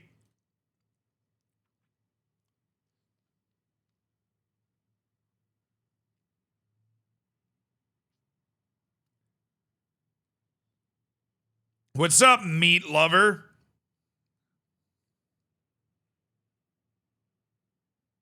Shut up. It's spelled like meat, like as in to meet someone. The hell is wrong with you people? Welcome to the stream.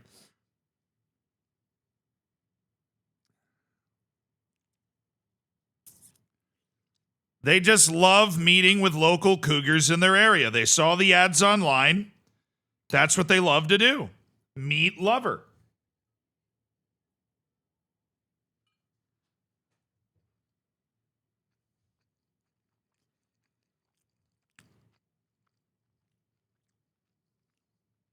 All the hot singles, they're in your area.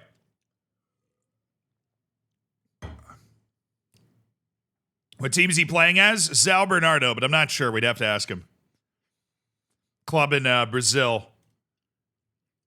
Brazilian third division, although they didn't stay there for long. Am I right, brothers? Hell yeah.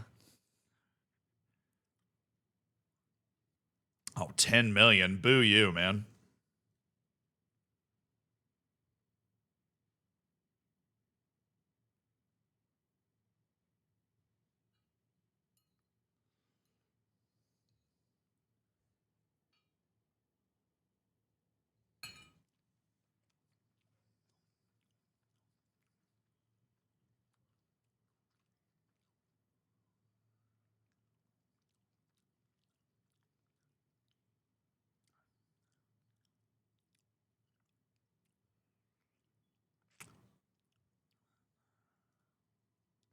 I'm not.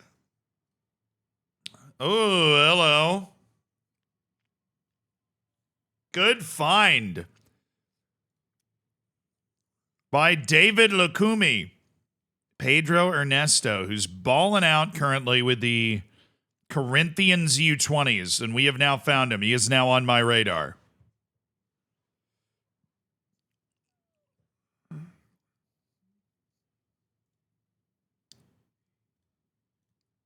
Paulinho, Vasco da Gama player.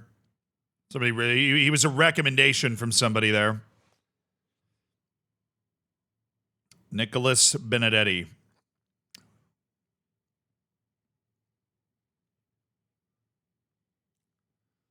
Not even enough injury prone guys on my team. Previously scouted Brendan Aronson's been placed on the transfer list. Oh, for $77 million. Duh.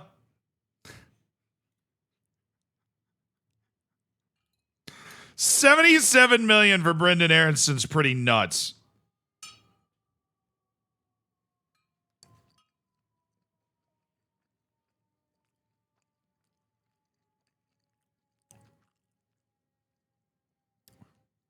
What do you think, guys? We sell the entire club and the stadium?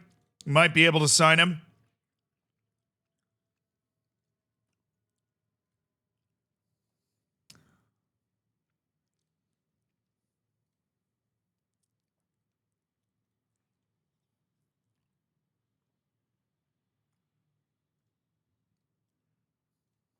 Joker and the thief, I said.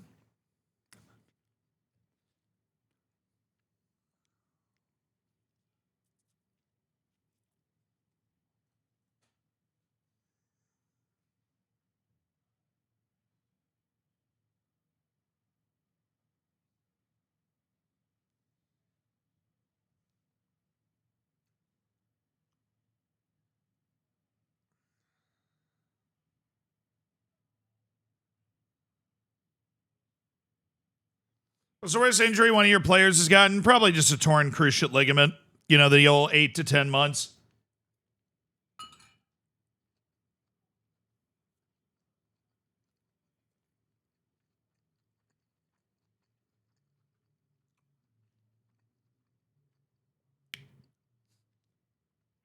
Sell the VIP boxes, become Barcelona.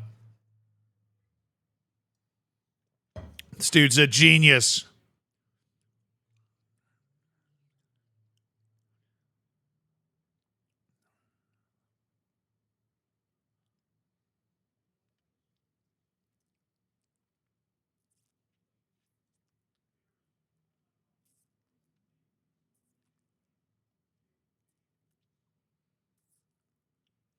I don't know if I want this guy, honestly. He wants to leave, and his price is pretty agreeable, but...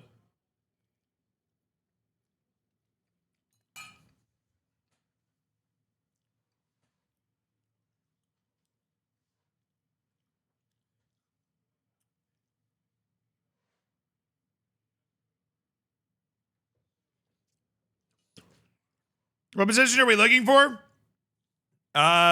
New guys that can come in and play big minutes at fullback. Definitely a priority.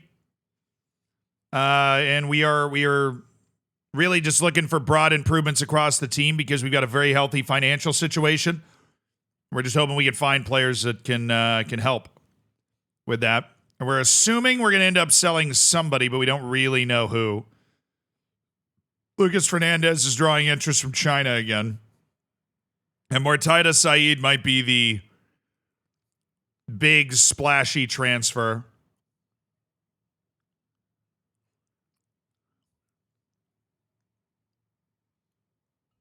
I just don't know if this guy is a big enough improvement for us to want to go and do it right now.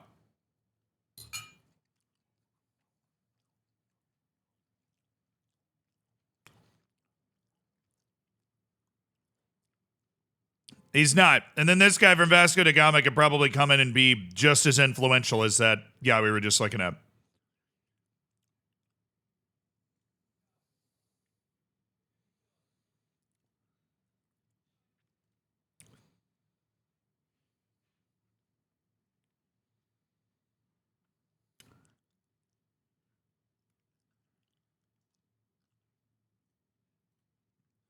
Guilherme.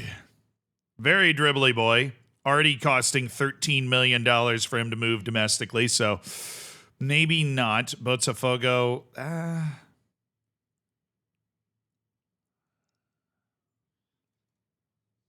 A little rich for my blood, and his wage is incredibly high, so probably not going to do that. I could definitely see myself wanting to sign that guy for the speed. Hey, what's up? Kevy Kev, thank you for the 30 months, dude.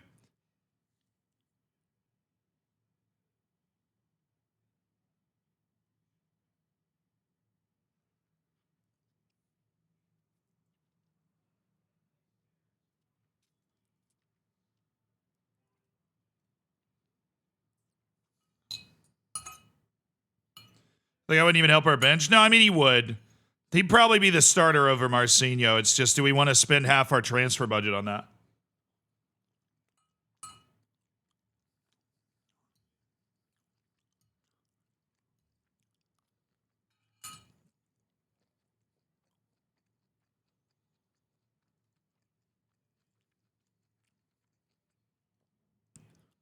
Patience and decisiveness.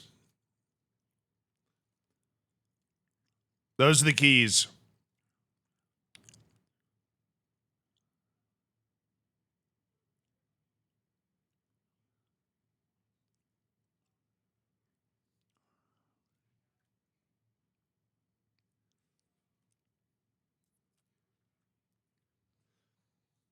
Literally, all these guys are just potential end of contract signings. It's just a wall of guys whose contracts now have 6 months left.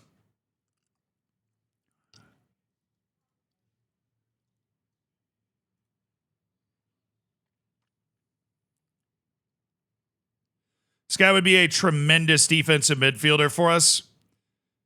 So I am not ashamed to be putting a Scottish player on my short list.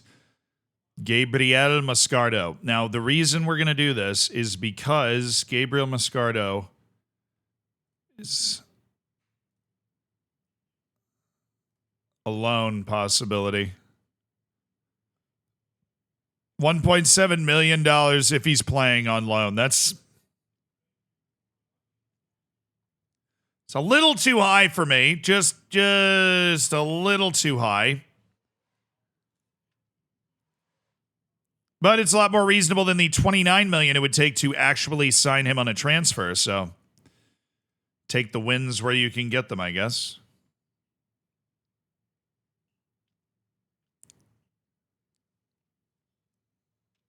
$6 to $10 million. I mean, wow, that's a lot of money, right? Oh, you're just an idiot. Okay.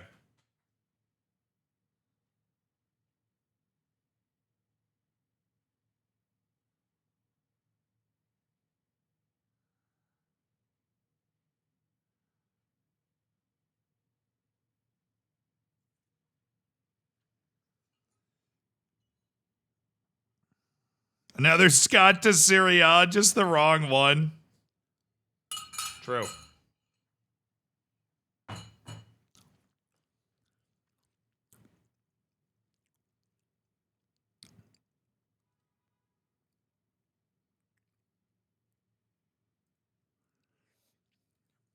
All right.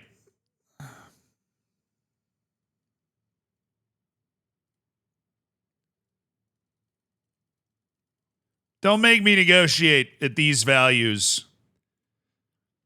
I want this guy. I think this guy brings a lot of fun and athleticism. And if we can get him on a contract that ends at the end of 2028, I'll be happy to bring him in. I like him. He's Brazilian, so it doesn't hurt our registration at all to have him either. Which is like obviously great.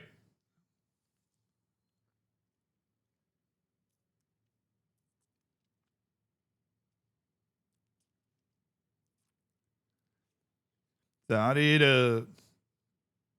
Do-do-do-do-do-do. Cry.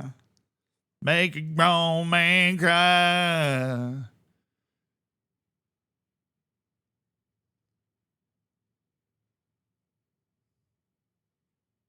Oh, Captain Watterson, thank you for gifting Meat Lover a sub. Was that why I was getting my friggin' pasta, dude? I don't know how I didn't hear that. Did that come through on the thing? Thank you, brother. Everton's a baller in real life. Yeah, I feel like I'd heard his name. Obviously, I wasn't sure because Everton's, a club. And then there's also an Everton, not an Everton, that is like in the Brazilian national team. So I didn't know if I'd mix those up.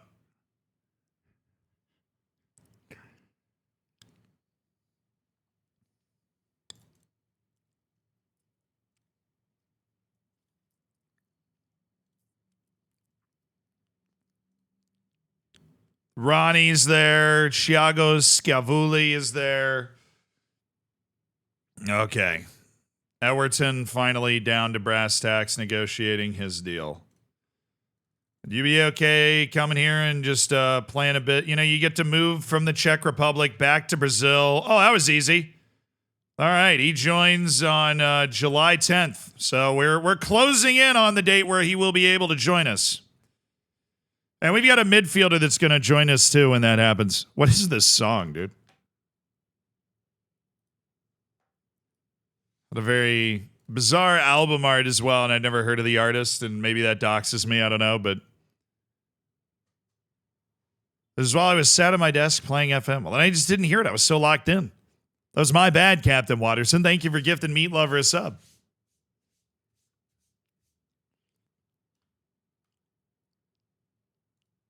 Could lose Edson. We're not going to lose Edson. Calm down. Edson's going to get some playing time so that he shuts up about his freaking playing time. All right? That's just going to happen. Oh, yay. At least Lucas Suarez is working his way back. That's huge. Hey, Dark Eyes, thank you for the 51 months, dude. Thanks for supporting the stream, baby. Up the Zhao freaking Bernardo. We're going to rest Solid Graham and play Elias Cobalt alongside Edson, Montuan, and then Mateus Pereira, who had to come in at halftime of the last match. He's going to play again. Skelly Alvaro is going to take a match off. Nonato is going to step back. We're going to have Martin Tavra step back into the team, and Fernandez.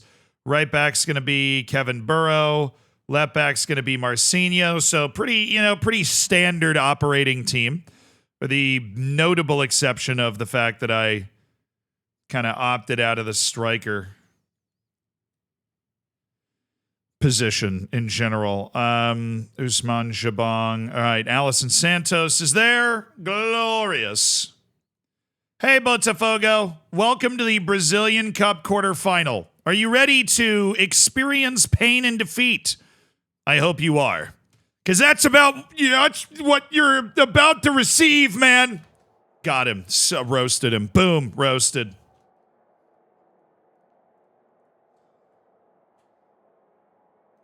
Please rise and remove your caps for the performance of the Copa do Brasil anthem.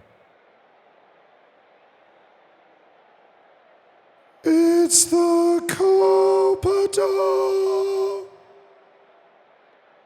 The Copa do. The Copa do.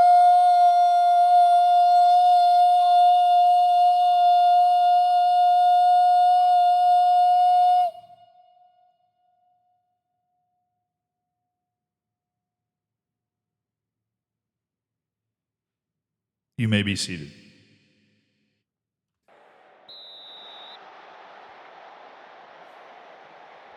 One of the old glorious tournaments in football, the Copa do Brasil, the championship of all Brazil, down to a final 8 in the quarterfinals, and it's Botafogo and São Bernardo.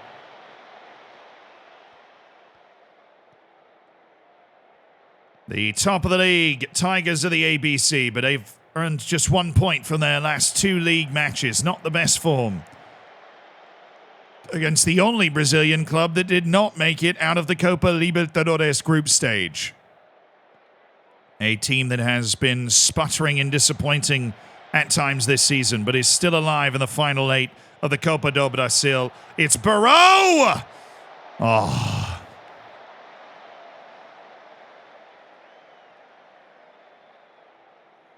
Jones, thank you for the prime, dude. Thanks for supporting the stream. Hope you're having a good one. Appreciate the kindness. Enjoy your lack of ads. Get in there. Come on. Get in there.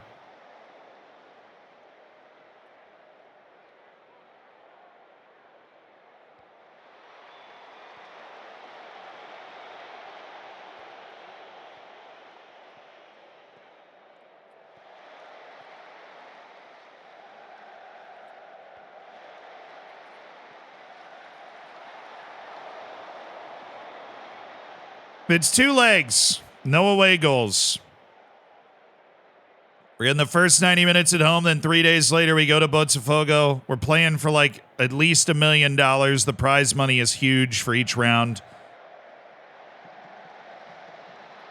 Oh, come on, Marcinho. Put it away.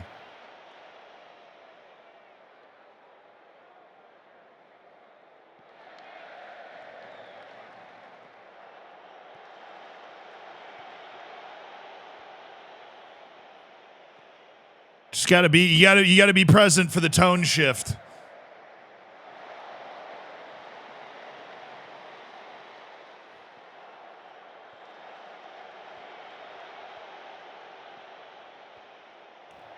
Does Botafogo have 2 players with the same name on each wing?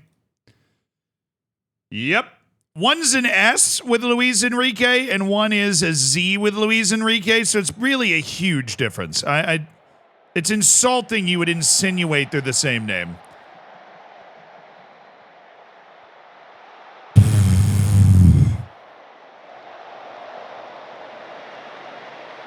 Insulting you would make that insinuation.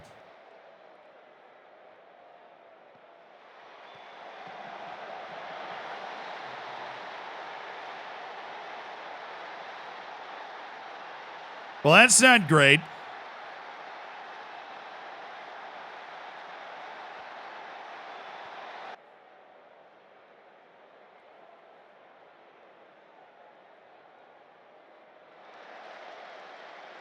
That's sound goalkeeping there. That was their... I mean, look, we're... It's the same as the Palmeiras match. Not the Palmeiras match, but the same as the Corinthians match. We are dominating and in control. Despite that little hiccup, that little mistake right there. Ivan, good composure. They're not putting super duper pressure on. We have too much of the ball. Nonato. Beautifully carried. Oh, we got to get it to the wing. Fernandez. Tavra. Oh, my goodness. What a ball by Martin Tavra. And Marcinho tries to sauce it first time. Just bring that down. You make the goal keep like... Ugh. That's so much easier if you just bring it down.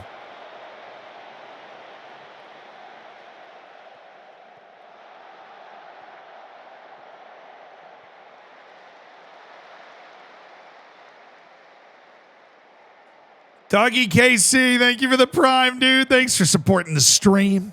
Enjoy your lack of ads, your bacon, your emotes.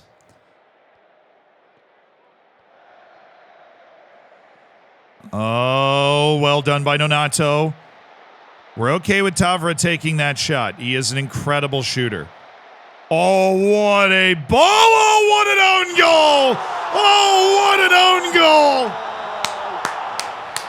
It's a magnificently positioned own goal there by Mateus Pereira.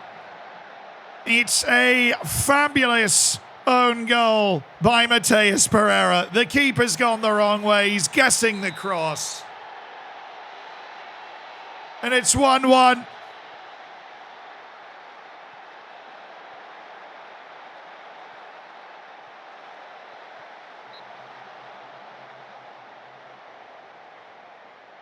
Daddy, chill. Seriously. Daddy, chill. Just chill all the way out with that.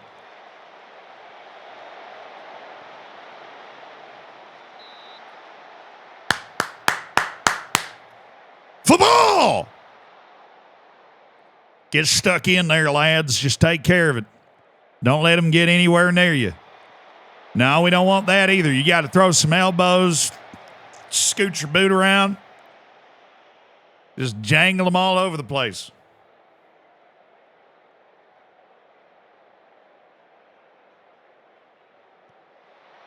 No! Yo! Cabo.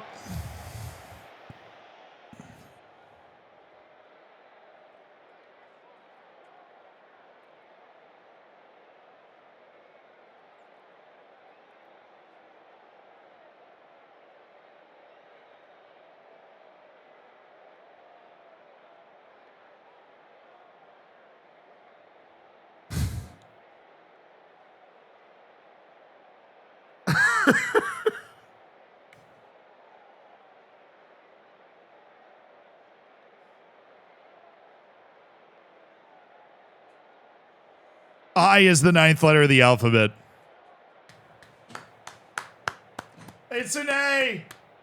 Hilltopper, it's a magic performance. It's an A.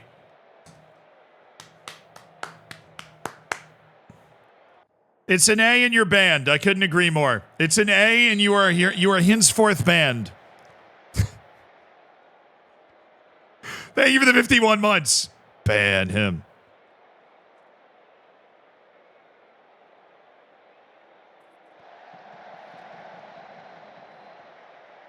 Kevin Burrow, he never scores that. Dude wishes. Give me the encourage, and then Cabo just bangs one in. Elias Cabo. Cabo! Oh. Nice, Marcinho. Way to run it down. Nonato. Brilliant navigational skills by Nonato. Cabo.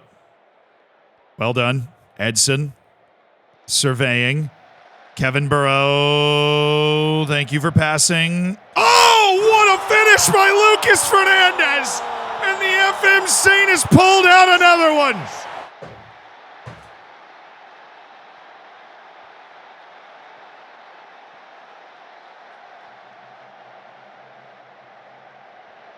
Oh, it's a cheeky finish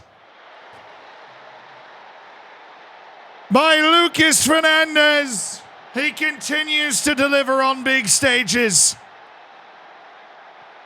They lead Botafogo in the Copa do Brasil quarterfinal. Luan Silva finally back from his month-and-a-half-long injury and basically spent another month getting himself match fit. Tavera, Luan Silva, Burrow. It's back to Martin Tavera. It's bouncing around. Nonato's left this post. We're a little open, but it's well defended by Elias Cabo. Well handled by Nonato. Edson with space. Somehow manages to turn the ball over still. It's what he does.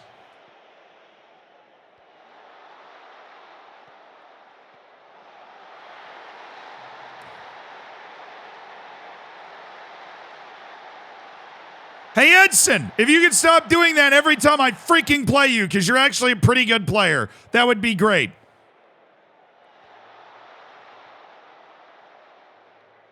Ridiculous. Redonkulous.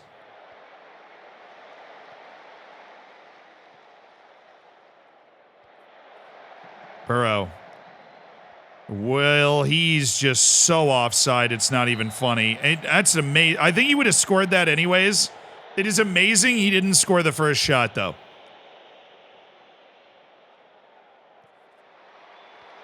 Nice. Good space for Marcinho. Draw a couple defenders. That's fine. Luis Fernandez. Luan Silva. Own goal. That's a back pass. Indirect on the 6-yard box right now.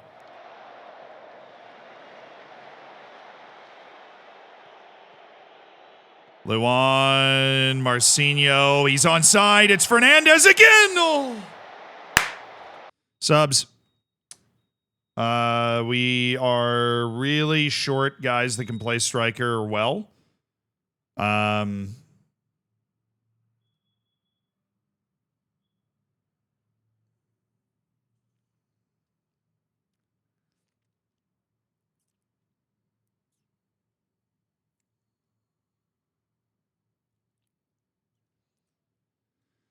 Yeah, I don't really have anybody I want to sub in right now, honestly.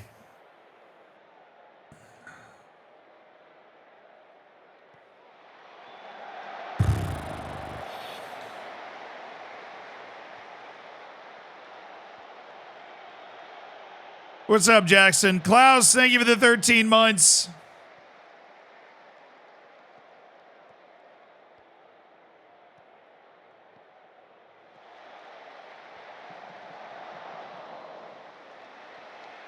Dude. A hearty dude. Yeah, I should bring Skelly in, shouldn't I? That's a good shout.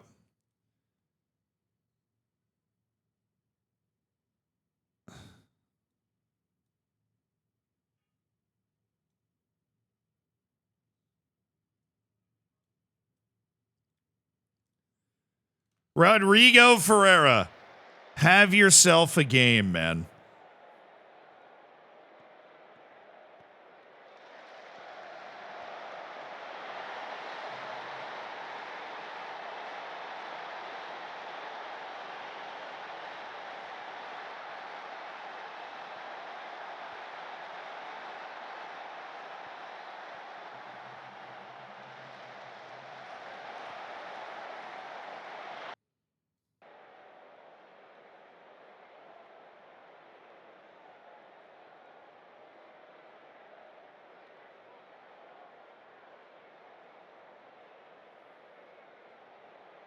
No comment on the fact that my defense, both of my center backs have just had a horrid giveaway to tee up their goals and that they can't break us down tactically. We just have to make a mistake to give them a chance. Tavera, well...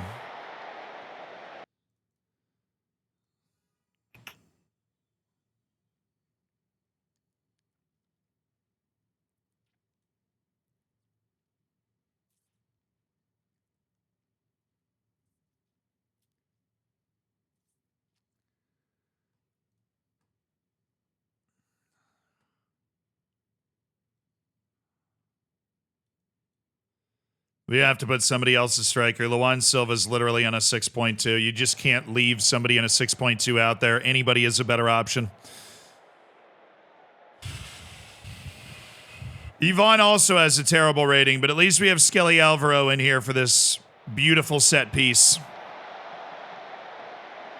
It's 2 legs, so we'll have a second leg at Botafogo, but I definitely wasn't planning on losing the first leg and or conceding 3 goals, which is absurd, considering the control we've had over most of this match.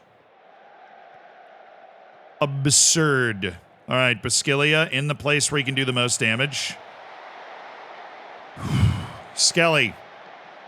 Skelly. That might not be the best idea. This isn't bad, though. Let's go! Let's go! 3-3. Come on. Marcinho from Rodrigo Ferreira. The old man retiring at the end of the season. He still got it. Beautiful ball by Rodrigo Ferreira. Our depth option continues to show that he can bring value in a pinch.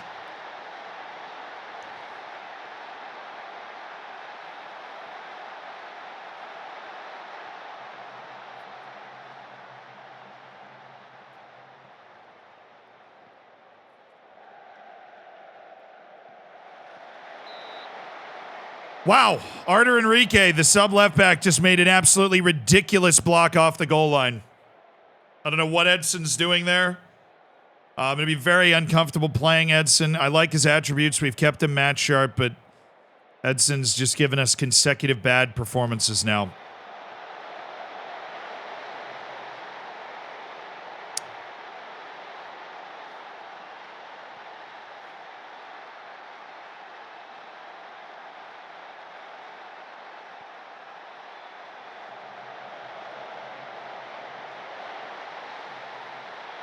Sure. Just one of those games where I don't even know. Just one of those games where it's just not. The defense just feels like it's trying to defend on some sort of soapy staircase in a Japanese game show. There's a goal. Oh my God.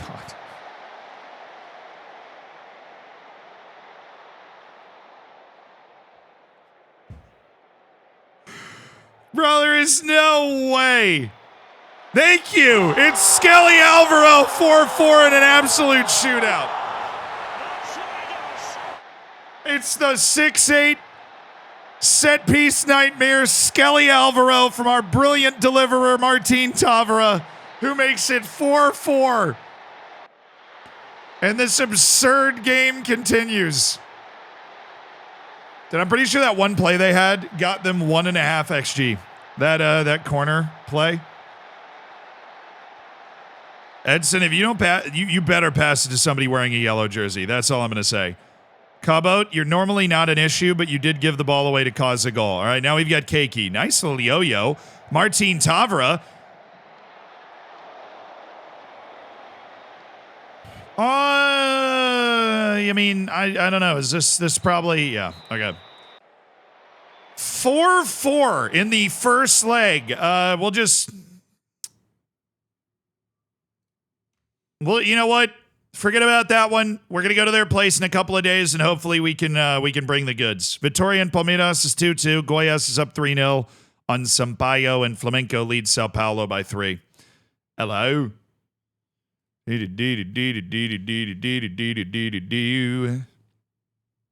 right, Jair's loan has ended, which sucks because we just don't like that guy.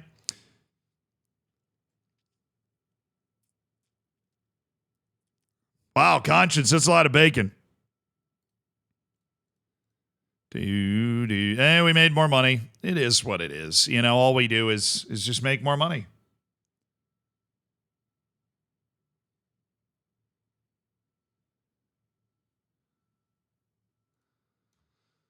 We just make more money. Every month, we just make more.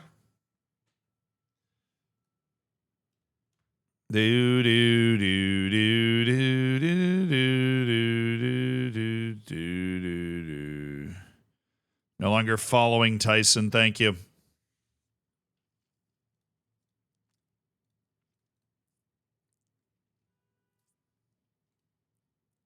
Other recommended players. Pablo. Nah. Matteo Brostolin. Okay, all these guys are terrible. He's at least a guy. He's like a serviceable human being. The other people aren't even real. Welcome to July. Away against Botafogo. Players who we need to offer a new contract to. Probably Luan Silva.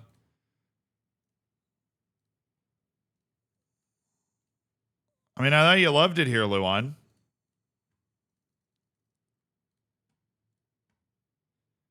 It's only this is basically a 1-year extension for Luan Silva, which is nice. That is nice.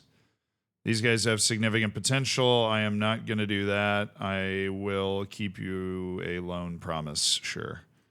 I'm going to get rid of that. Okay. This kid, Xerxes.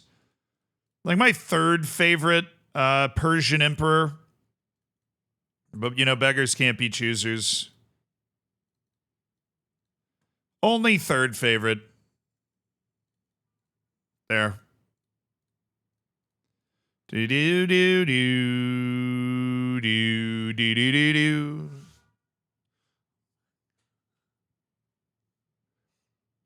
Thoughts on Verts and FM24? I mean, he's great. He's the type of guy that if you're on one of those teams that dominates the world, you can totally have Florian Verts as a focal point. Hard to get your hands on.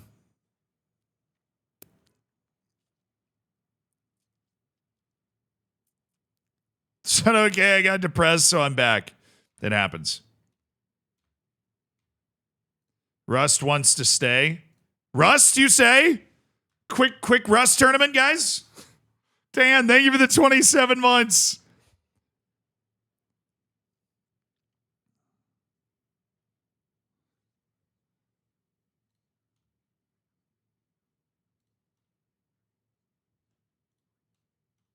Oh, yeah, totally, dude. They're down in the basement with the editors. Yeah, totally. They're down in the basement with the editors. It's going to be perfectly fine.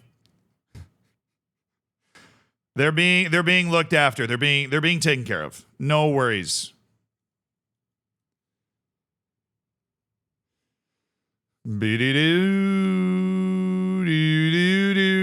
Okay, new center backs. Please, new center backs. Goodness, new center backs. No more Edson, please. Hologram and Bright Area MB and Mateus Pereira and Guilherme Montawan.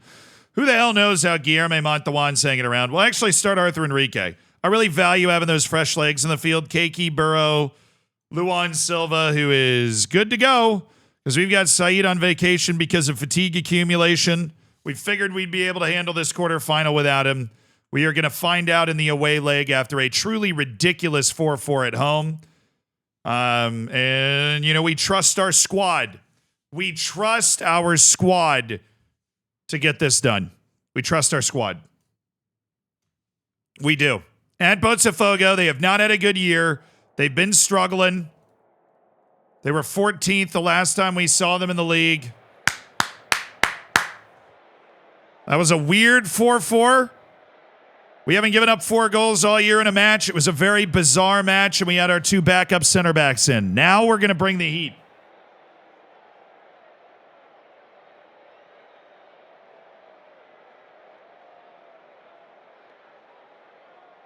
We just need Luan Silva to remember how to play striker. I've been playing him in attacking midfield and winger for so long, it's like he's forgotten.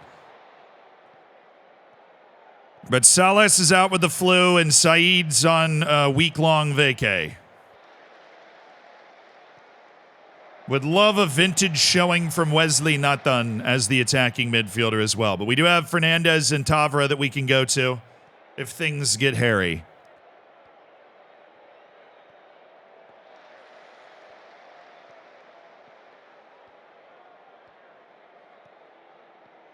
All right, Natan. Oh, that is a nasty ball. It's wide open. Oh, it's brilliant. Luan Silva.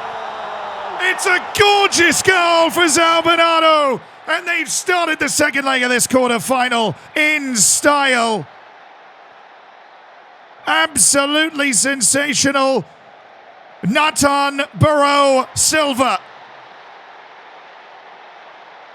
David Moyes disagreed to become Everton manager, so the prophecy was true. They have pulled a Moyes from the stone. I'm new to Twitch. Where do I submit my save for SYS? So, unfortunately, you have to be a subscriber on Twitch.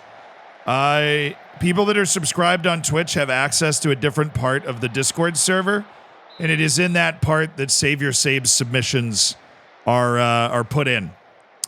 That is the part of the Discord server. Because if we open it up to the entire Discord server, we just wouldn't be able to give individual attention to the submissions.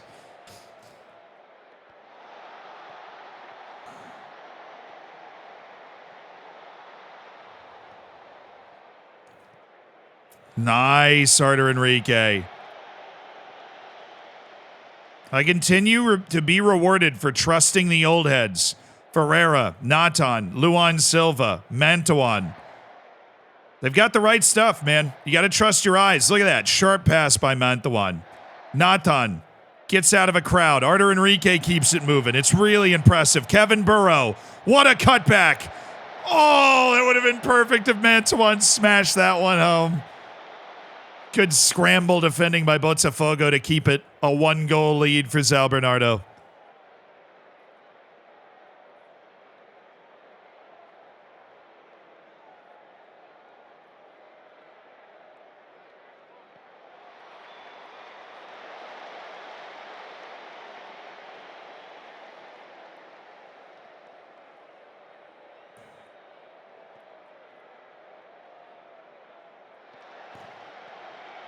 Nice, Keiki, beautiful. Mantuan. He's going to try. He's not a pacey guy, and yet he's managed to advance the ball and get a decent cross in. Oh my goodness! What Whoa! What a ball by Mantawan, and Kevin Burrow, of all people, nearly battled it home. Yeah, the right winger probably got one of those short-term injuries that it takes him a little bit to recover from. He's offside. He's miles off.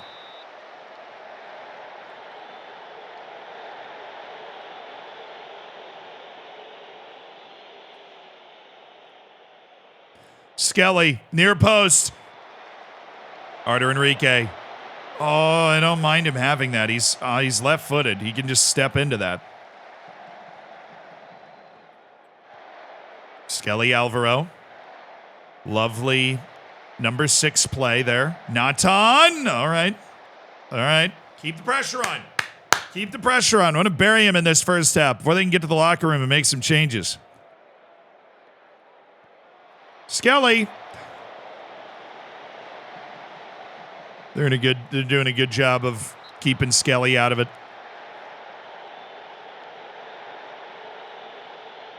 But for how long can you keep Skelly Alvaro out of it?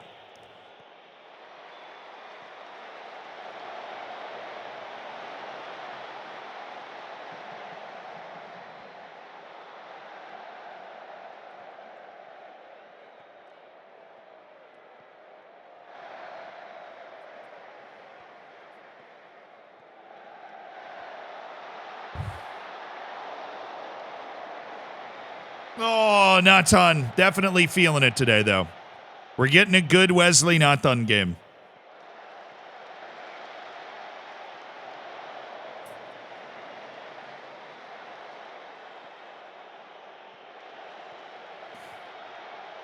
Nice, Nonato. Captain's play there.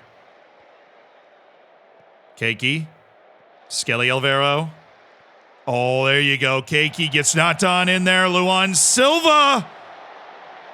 It's not quite Mortada Saeed with the touch, turn, and finish, but yeah, 1-0 win's still a win, but with the number of highlights we're getting right now, you'd just love to get that second goal, especially with as many corners as we're getting.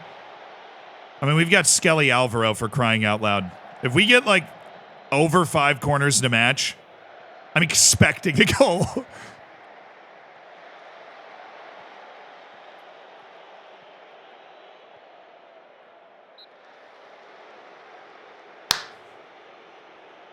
Leo Fist, what's up, dude?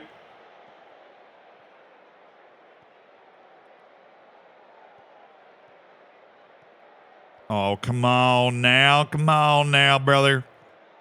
Come on now.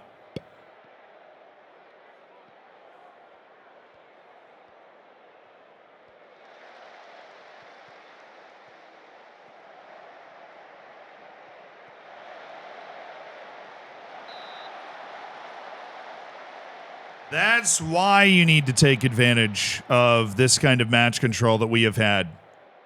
That is why.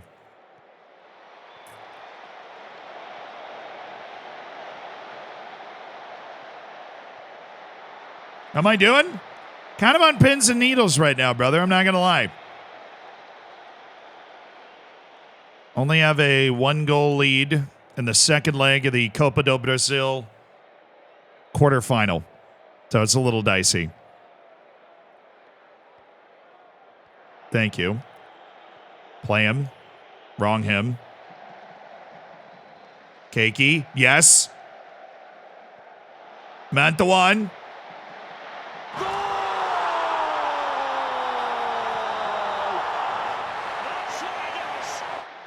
It's Skelly Alvaro, the Skelly boy. Not with his head, but with his feet. The big lad. The 6'8" defensive midfielder gets the help of a deflection. Razor sharp. And it's a 2-0 lead at Botafogo, trying to get us to the semifinal. The quad is still on. State League, National League, Libertadores, Copa do Brasil. That's the potential quad. We have won the Sao Paulo State League. We're staring at a potential Copa do Brasil semifinal, which would obviously, that also pays us a lot of money, so.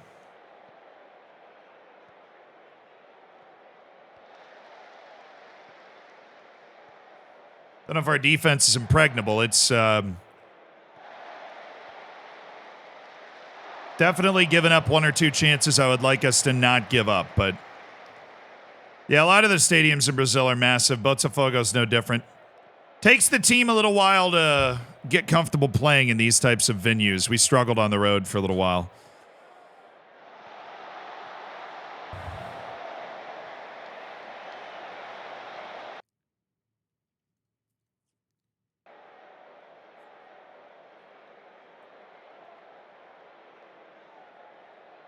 Skelly! Oh, oh, no way. Have it. Oh, what a goal!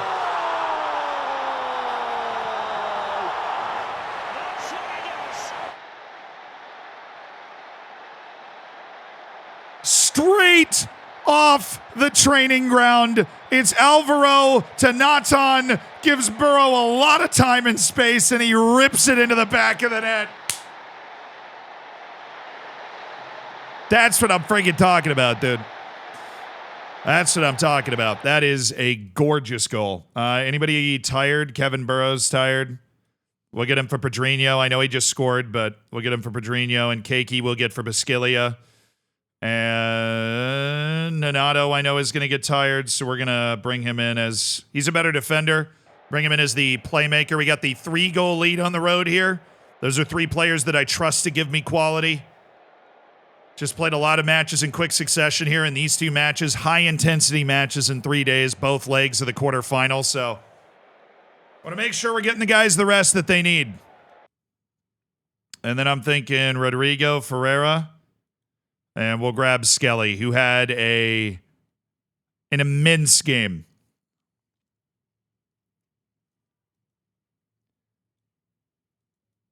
Skelly had an absolutely immense game. So we're going to do Alisson Santos. He's going to play a wing. Pedrinho's going to play a wing. Basquilia's going to the middle. Oyama's going all the way back. Natan's the playmaker.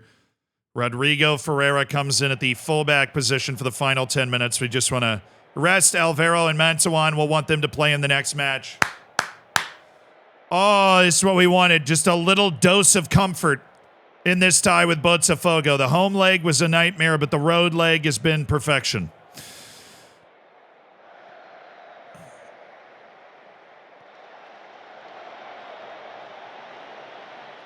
Yeah, that third goal was just pure beauty.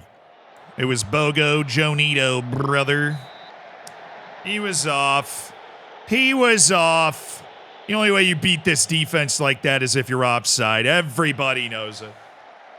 Ridiculous. Thank you.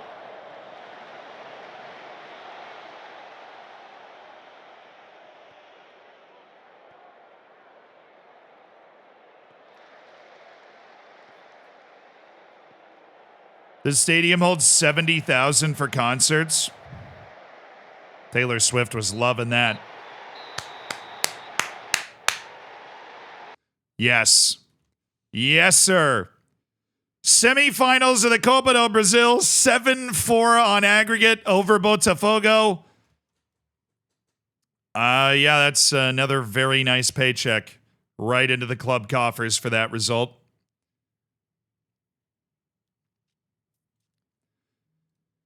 We're going to look for a senior affiliate. We are going to also look for an affiliate club.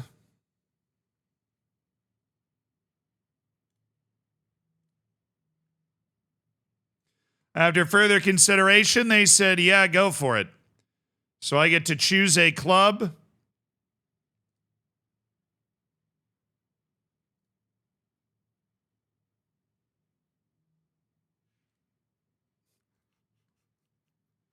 They just recommended a club that I'm already affiliated with and one other club.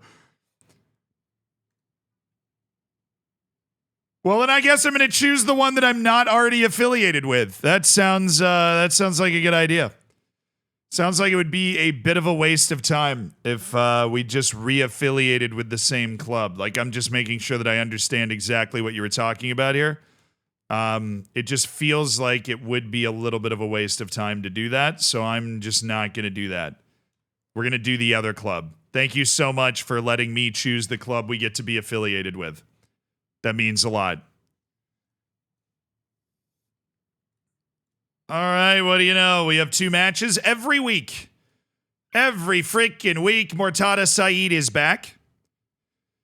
So we did manage to survive the match without Mortada Saeed, and then Elias Cabot is potentially looking at a way to leave the club, which would be unfortunate because we like him, but all these... wow, my technical director really doesn't want to help me at all. Don't think I'm not noticing. I see where your allegiances lie. With the players? What? Come on. The players? We're talking about players here.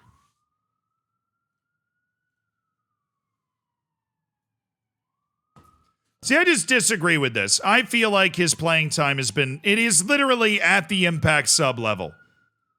I just disagree. You have played 18 matches over the course of this season. Your actual playing time is squad player. What do you mean you're upset about your playing time?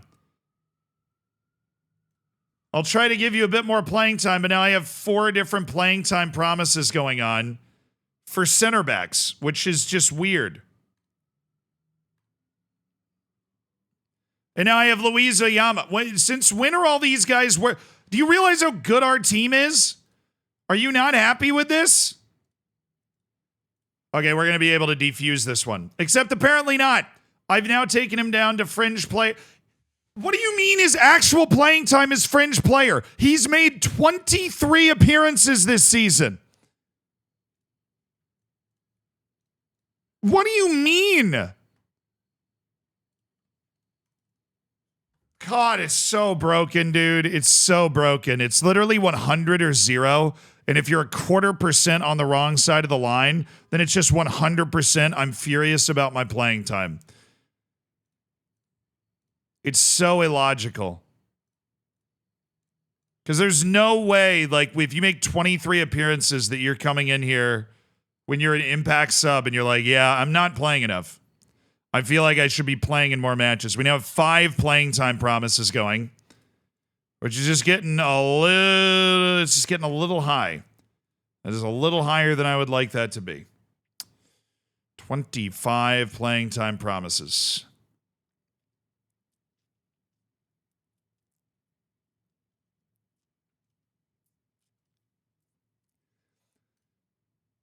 Do do do do do do do do do. They really want me to raise the expected playing time of Edson. I'm not going to do that.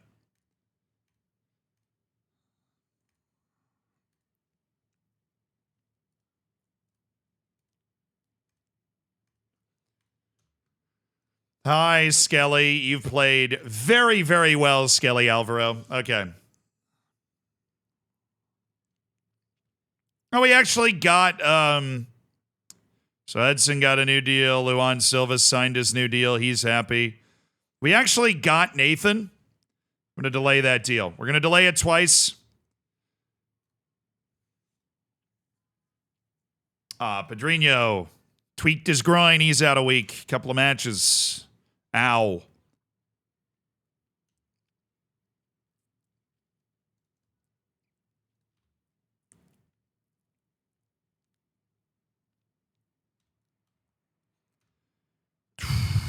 All right. Nothing crazy there. Phoenix, thank you for the 2 months. We're just grooving, you know. Chris, thank you for the 2 years.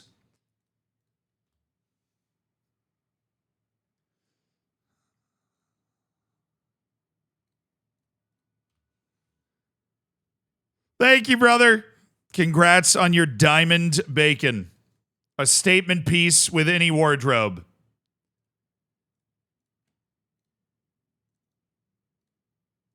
His contract's running out the end of 2028. Oh, that's annoying.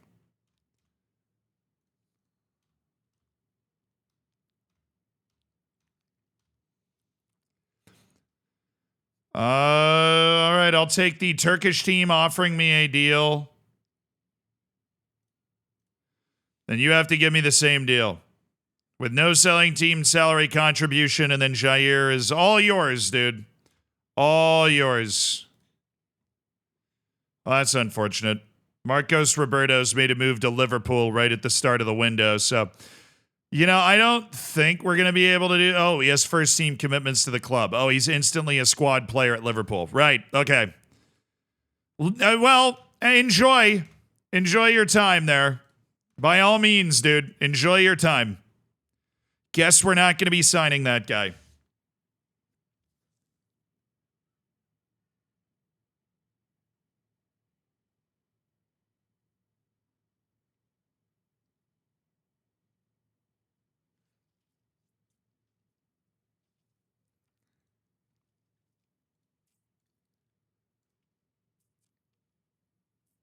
Do do do do do do do do do.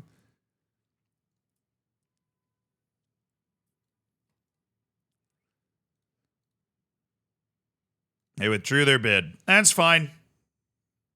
He's still got the other bid, and we'll be able to just get rid of him immediately. He's somebody that has been out of the team. Mantuan is suspended, and what was the status of my boy here?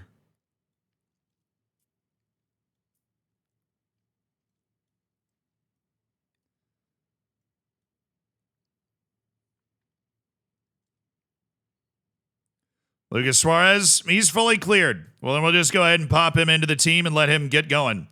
Hollandzinho's got a little issue with his playing time, so we'll just go ahead and do that right there. Hollandzinho and Bright Ariembi. Actually, you know, we're going to make sure that Elias Cabot gets some playing time away at Coritiba, and then we've got Cuiaba coming up 2 straight times, so... Look, we got a lot of matches. Everybody's going to be able to grab some playing time. We're going to run Luis Soyama, Marcinho, Kevin Burrow, definitely Lucas Fernandez. Oh, yeah, where's Tavra? Definitely feeling Tavra. Okay. Suarez, Hollandzinho, Cabot. Oh, not Enrique. Mateus Pereira, Alvaro, Tavra, Burrow, Fernandez, Marcinho, Saeed. I'm sure that week-long vacation's going to get my boy right. He was misfiring a little bit. I am sure he's going to be fine now. I'd bank it. Mortada Saeed goal in this game at Coritiba. We got to get going in the league again. Because I know we just had those 2 cup matches, but we had a draw and a loss in our last 2 league matches against Corinthians and then against Palmeiras away. Obviously a bit of a tough run, but... This looks like a run where we might be able to get things going back in the right direction. We got 3 matches in hand on Corinthians to make up 4 points to get back to the top of the league. Looks like it's going to be us and Corinthians, and we can keep our momentum going. We've dropped points in only 3 league matches of the 15 we've played, so it's a little harsh to not be in first. Man City signing that Uzbekistani center back for $40 million. Got to be the biggest transfer ever for that country. It probably is. I don't think Eldor Shomurodov ever went for that much. But Shomurodov, up until that guy, is the biggest player they've had. I mean, Uzbekistan is in good position to make it to the World Cup. They've been so close to the World Cup for the last... Like, 2 of the last 3 qualifying cycles, they were painfully close to making the World Cup. Oh, I was wincing. That was scary.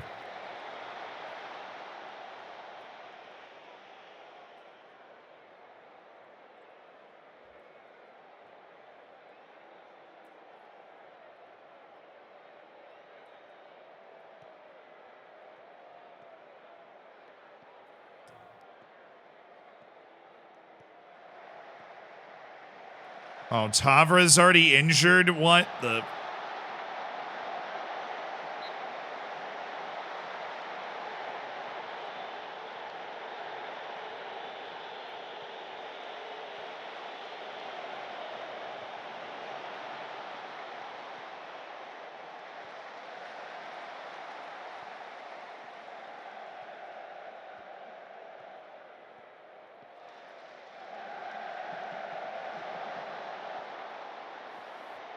Boy, we're just not playing. What's the goal for this save? We are trying to take the worst playable team in the best state league in Brazil and turn them into the best team in South America. We're in season 4. We're in the top flight of the Brazilian National League now. We have won 2 Sao Paulo Brazilian State League titles. We're in the Libertadores knockouts, the Copa do Brasil semifinal, and we're competing. We're not in first right now, but we're competing for a league title in Brazil. This is a Brazilian league match day 16 for us against Coritiba.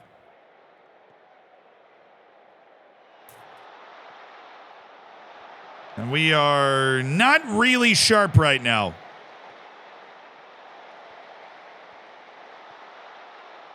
We're in second, 4 points off Corinthians, but with 3 matches in hand on them. We need to up our game a little bit. We've got we had 4 consecutive away matches. We won the first one at Botafogo to get to the semifinal of the Copa do Brasil, but oh, a keeper came out, dude. The keeper was out. He was not in position. That should have been easy, Skelly. That should have been easy. Man, after the week-long vacation, we're getting another poor match rating from my boy.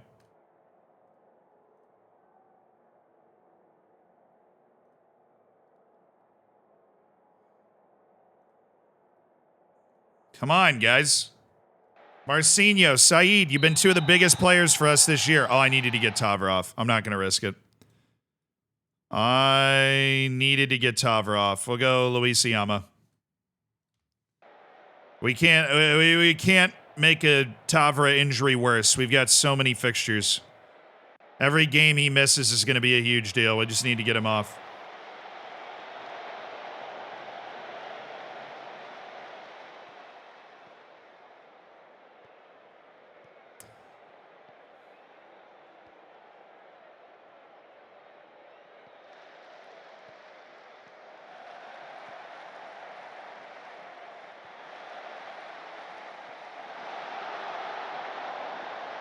When I saw that go by Yvonne, I was like, there's no way he just scored that header.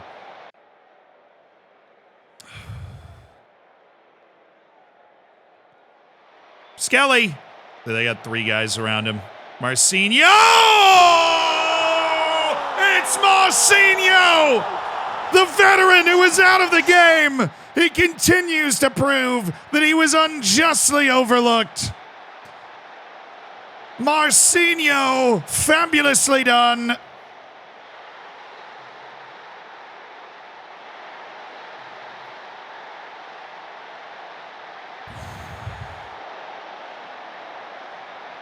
I'm doing better now that we just scored, Toast Gaming, because this has been an ugly game. This has been a very ugly game. All right, Marcinho. Oh. Just a moment of brilliance from Marcinho has separated us.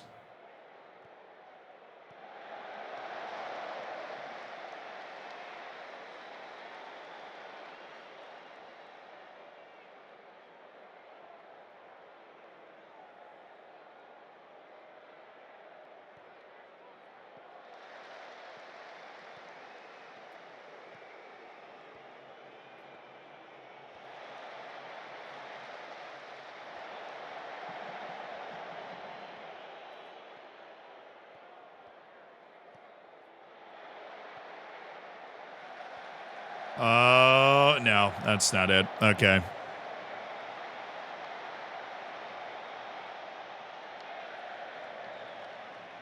Did I know the folds of the brain are called a giri?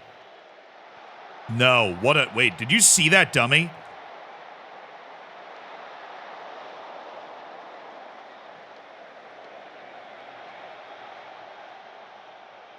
That was a nasty little play by Kevin Burrow, and then he just doinked it. Okay, we're going to go Keiki on that right wing. We're going to go with Nonato and then bump Luis Oyama back.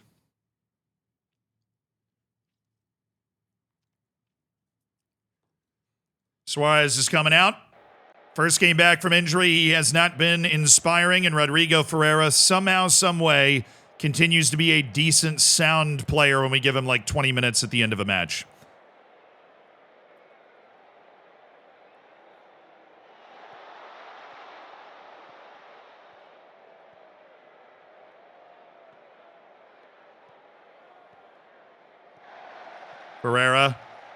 Ferreira.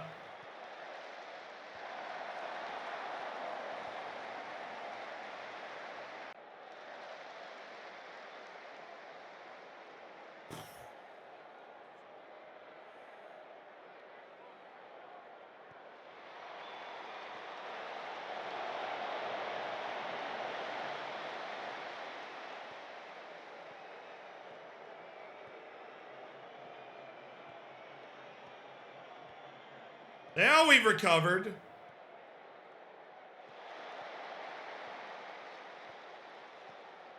We were very slow getting back.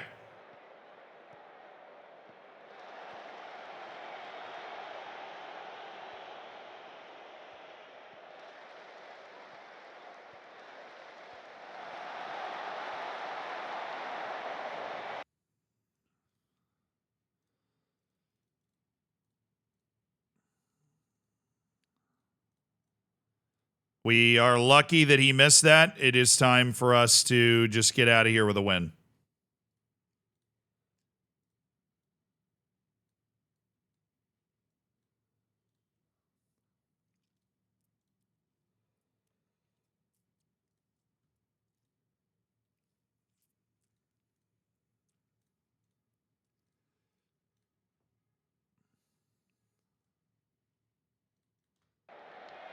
It is time for us to just get out of here with a win, dudes.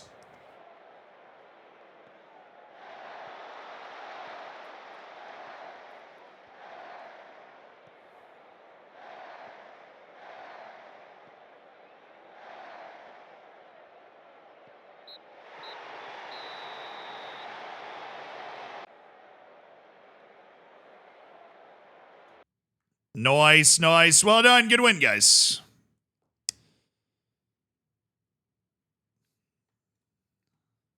I just hate seeing us not on top of the table, but the fact that that was only a bruised knee is good stuff. Copa do Brazil, we've ended up with Palmeiras. That was who we expected to play based off the draw. They did not get upset. So that's going to be a spicy match. We've returned our senior club verdict, and that didn't really work out either.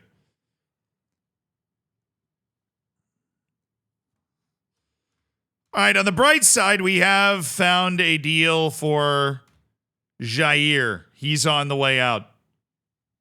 No way you're coming back while I'm still the head coach. That's fine. All right, I do have some bad news, chat. The old stomach is kicked into hyperdrive. I have to go absolutely delete a toilet right now. So we're going to have to wrap up a little early today. But I hope that, you know, with that wonderful image in your mind, you can have a fabulous weekend and, you know, everything's going to go wonderfully. we were gonna get a couple more matches in, but definitely, you know, the body is telling me it's time. So I hope you guys have a great weekend. We're going to raid somebody. Stick around for that. I love you guys. Fist bump. I hope you have a good one.